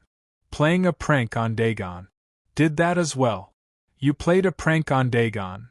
I blackmailed him with a scene from your memories when the avatar of Akatosh whipped his Daedric ass. Seriously? How did you get that? Wait, was it censored? Is there uncensored? A Daedric prince as tall as a tower walking in the streets of the imperial city mostly naked? Of course there is uncensored. His Daedric dong was all over the place. No way. Yes way. Damn. Must have missed that mod. So, what do you want to play? How about my favorite game of all time? It is called Truth and Dare. Wasn't it or not and? No, that's the sissy version. John Dare's version is Truth and Dare. Fine. I feel like I love it already. How do we play? I ask you a question and I dare you lie to me. I feel like I don't love it after all. You already agreed. Fine, I go first. You sure? Humph. You'll ask me a question and you'll dare me? John asked again to confirm. Sheogorath had to think twice before that one. You've got me, nephew. Fair and square. Fine, you go first. John sighed after bypassing the mental burden of dodging the troublesome stuff Sheogorath wanted to throw at him. What is going on with that curse around, and why are you turning people mad? I always turn people mad. That's what I do. I am the mad god. And the curse that is killing people? Your madness is making things difficult for me here, uncle. Oh, you got it all wrong, nephew. I am not harming anyone here. You seriously expect me to believe that? John looked doubtful. You expect a Daedric prince to lie? Yes. Well, believe it or not, we are concerned about this event, Sheogorath said, ignoring John's doubts. We. Me, Azura, Bothia, the whole lot. Wait. This whole lot is our faction in these labors, right? Right. Why wasn't I invited then? Azura didn't call for you? I thought she did. That's why I didn't want to tell you much. No, she didn't. What is going on? You see, nephew, you are basically the last laborer on our side with still one more task to perform. I know. And the other faction still has one laborer too, other than the ones you have already killed. Why is this the first time I hear of that? Because we weren't sure about the identity of the laborer you are up against, and we still don't know. You're serious now? Dead serious, or is it Deidre serious? No, dead serious. As serious as a bunch of cheese rolls rolling down on a hill with me tied up on its foot. That's as far as serious goes in my book. Great. So, what do you know of that laborer? Not much. Only that he just received his labor artifact and passed through this place. The reason for the curse you are after is mostly thanks to him, and the reason why I am driving people insane, other than me being the mad god, is to control them. Once these people die, they will turn into undead and cause damage we don't understand, so here I am saving the day and doing what you heroes should do. Please don't mind the competition, nephew. John and the rest sighed. To sum up the rambling of Sheogorath, he is making people insane to halt the curse. This curse is caused by a mysterious laborer on the other Daedric faction. Couldn't you just find that out from the start? Mirren said, holding his dizzy head. Believe me, when it comes to Uncle Sheo, it is wise to take the extra mile and make him talk his heart out, else you will find yourself going on a literal fool's errand to hunt some butterflies in a basilisk's nest. John replied. You know me to a frightening degree, nephew. I am afraid you think highly of me, uncle. Is there any more information about that laborer? Sadly, nothing. He was very well done hidden from us by someone, but I personally think it won't be long till they reveal that laborer. You can as well start helping us, can't you? Azura was pleased with you during the last party. She drank a lot to the point where Bothia had to carry her back to her realm. Daedric princes drunk. You don't believe me? I don't. Fine, I'll invite you to the next party and you will see for yourself. I'll hold you to that word. John smiled at Sheogorath, and the latter returned the same foxy smile. But now, it is time I hold you to your word, nephew. My turn in your truth and dare, Sheogorath said. You are going to dare me after all, uncle? John was amused. Ha ha. Come on, I am not going to lose my nephew for a mere question. Sheogorath said and smiled wider. One of your friends can take your place in this, right? That was not a rule. Neither was not accepting to be dared. You owe me answers now. To John's trick, Sheogorath forced his own rule into this. John wasn't pleased, but it seemed that Sheogorath was insisting. John, it's okay, Isha said as she played defensive. John didn't reply and kept staring at Sheogorath. What say you, nephew? Sheogorath said with his lunatic smile growing wider. John tilted his head looking at Sheogorath, then he smiled calmly. You are not interested in any of those friends behind me, don't you? You are after someone else, John said. Sheogorath became more amused. As I said, you know me too damn well. And you are wondering why. John stepped forward, not fearing Sheogorath. You just don't understand how I understand you well, so you want to know how I shield my mind from your effect. Am I right? It now seemed to the others that Sheogorath and John were playing on a whole new arena. You want to know, right? John asked. If there is no harm, Sheogorath replied. What if there is harm? What if? I see. What do you know? Not much other than what the others know. It hurts to be family and know little about each other. Fine, you will meet him, John said as he called Greed out of the cube. Sheogorath narrowed his eyes as he followed John's actions carefully. John then called, Shadow, someone wants to meet you. Some time later, John, Isha, Mirren and Miranda took the road to the south towards the Thalmor camp. Let's brief it fast. We are looking for a laborer who is very dangerous and can be anywhere. We can't trace him by one cursed patient, so we need a lot of specimens to try all the methods we know. Our best bet is sadly in a Thalmor camp, John said as he grumbled. The others followed him in silence while looking at each other. John, do you want to talk about what just happened? Mirren asked. We better not, John replied. Are you sure? That thing, it wasn't normal. Even Miranda spoke in a worried tone. It is nothing, really. You don't need to worry about Sheogorath going after us, John said. What about that thing that appeared? A few minutes ago, those three witnessed something mortals can't withstand easily.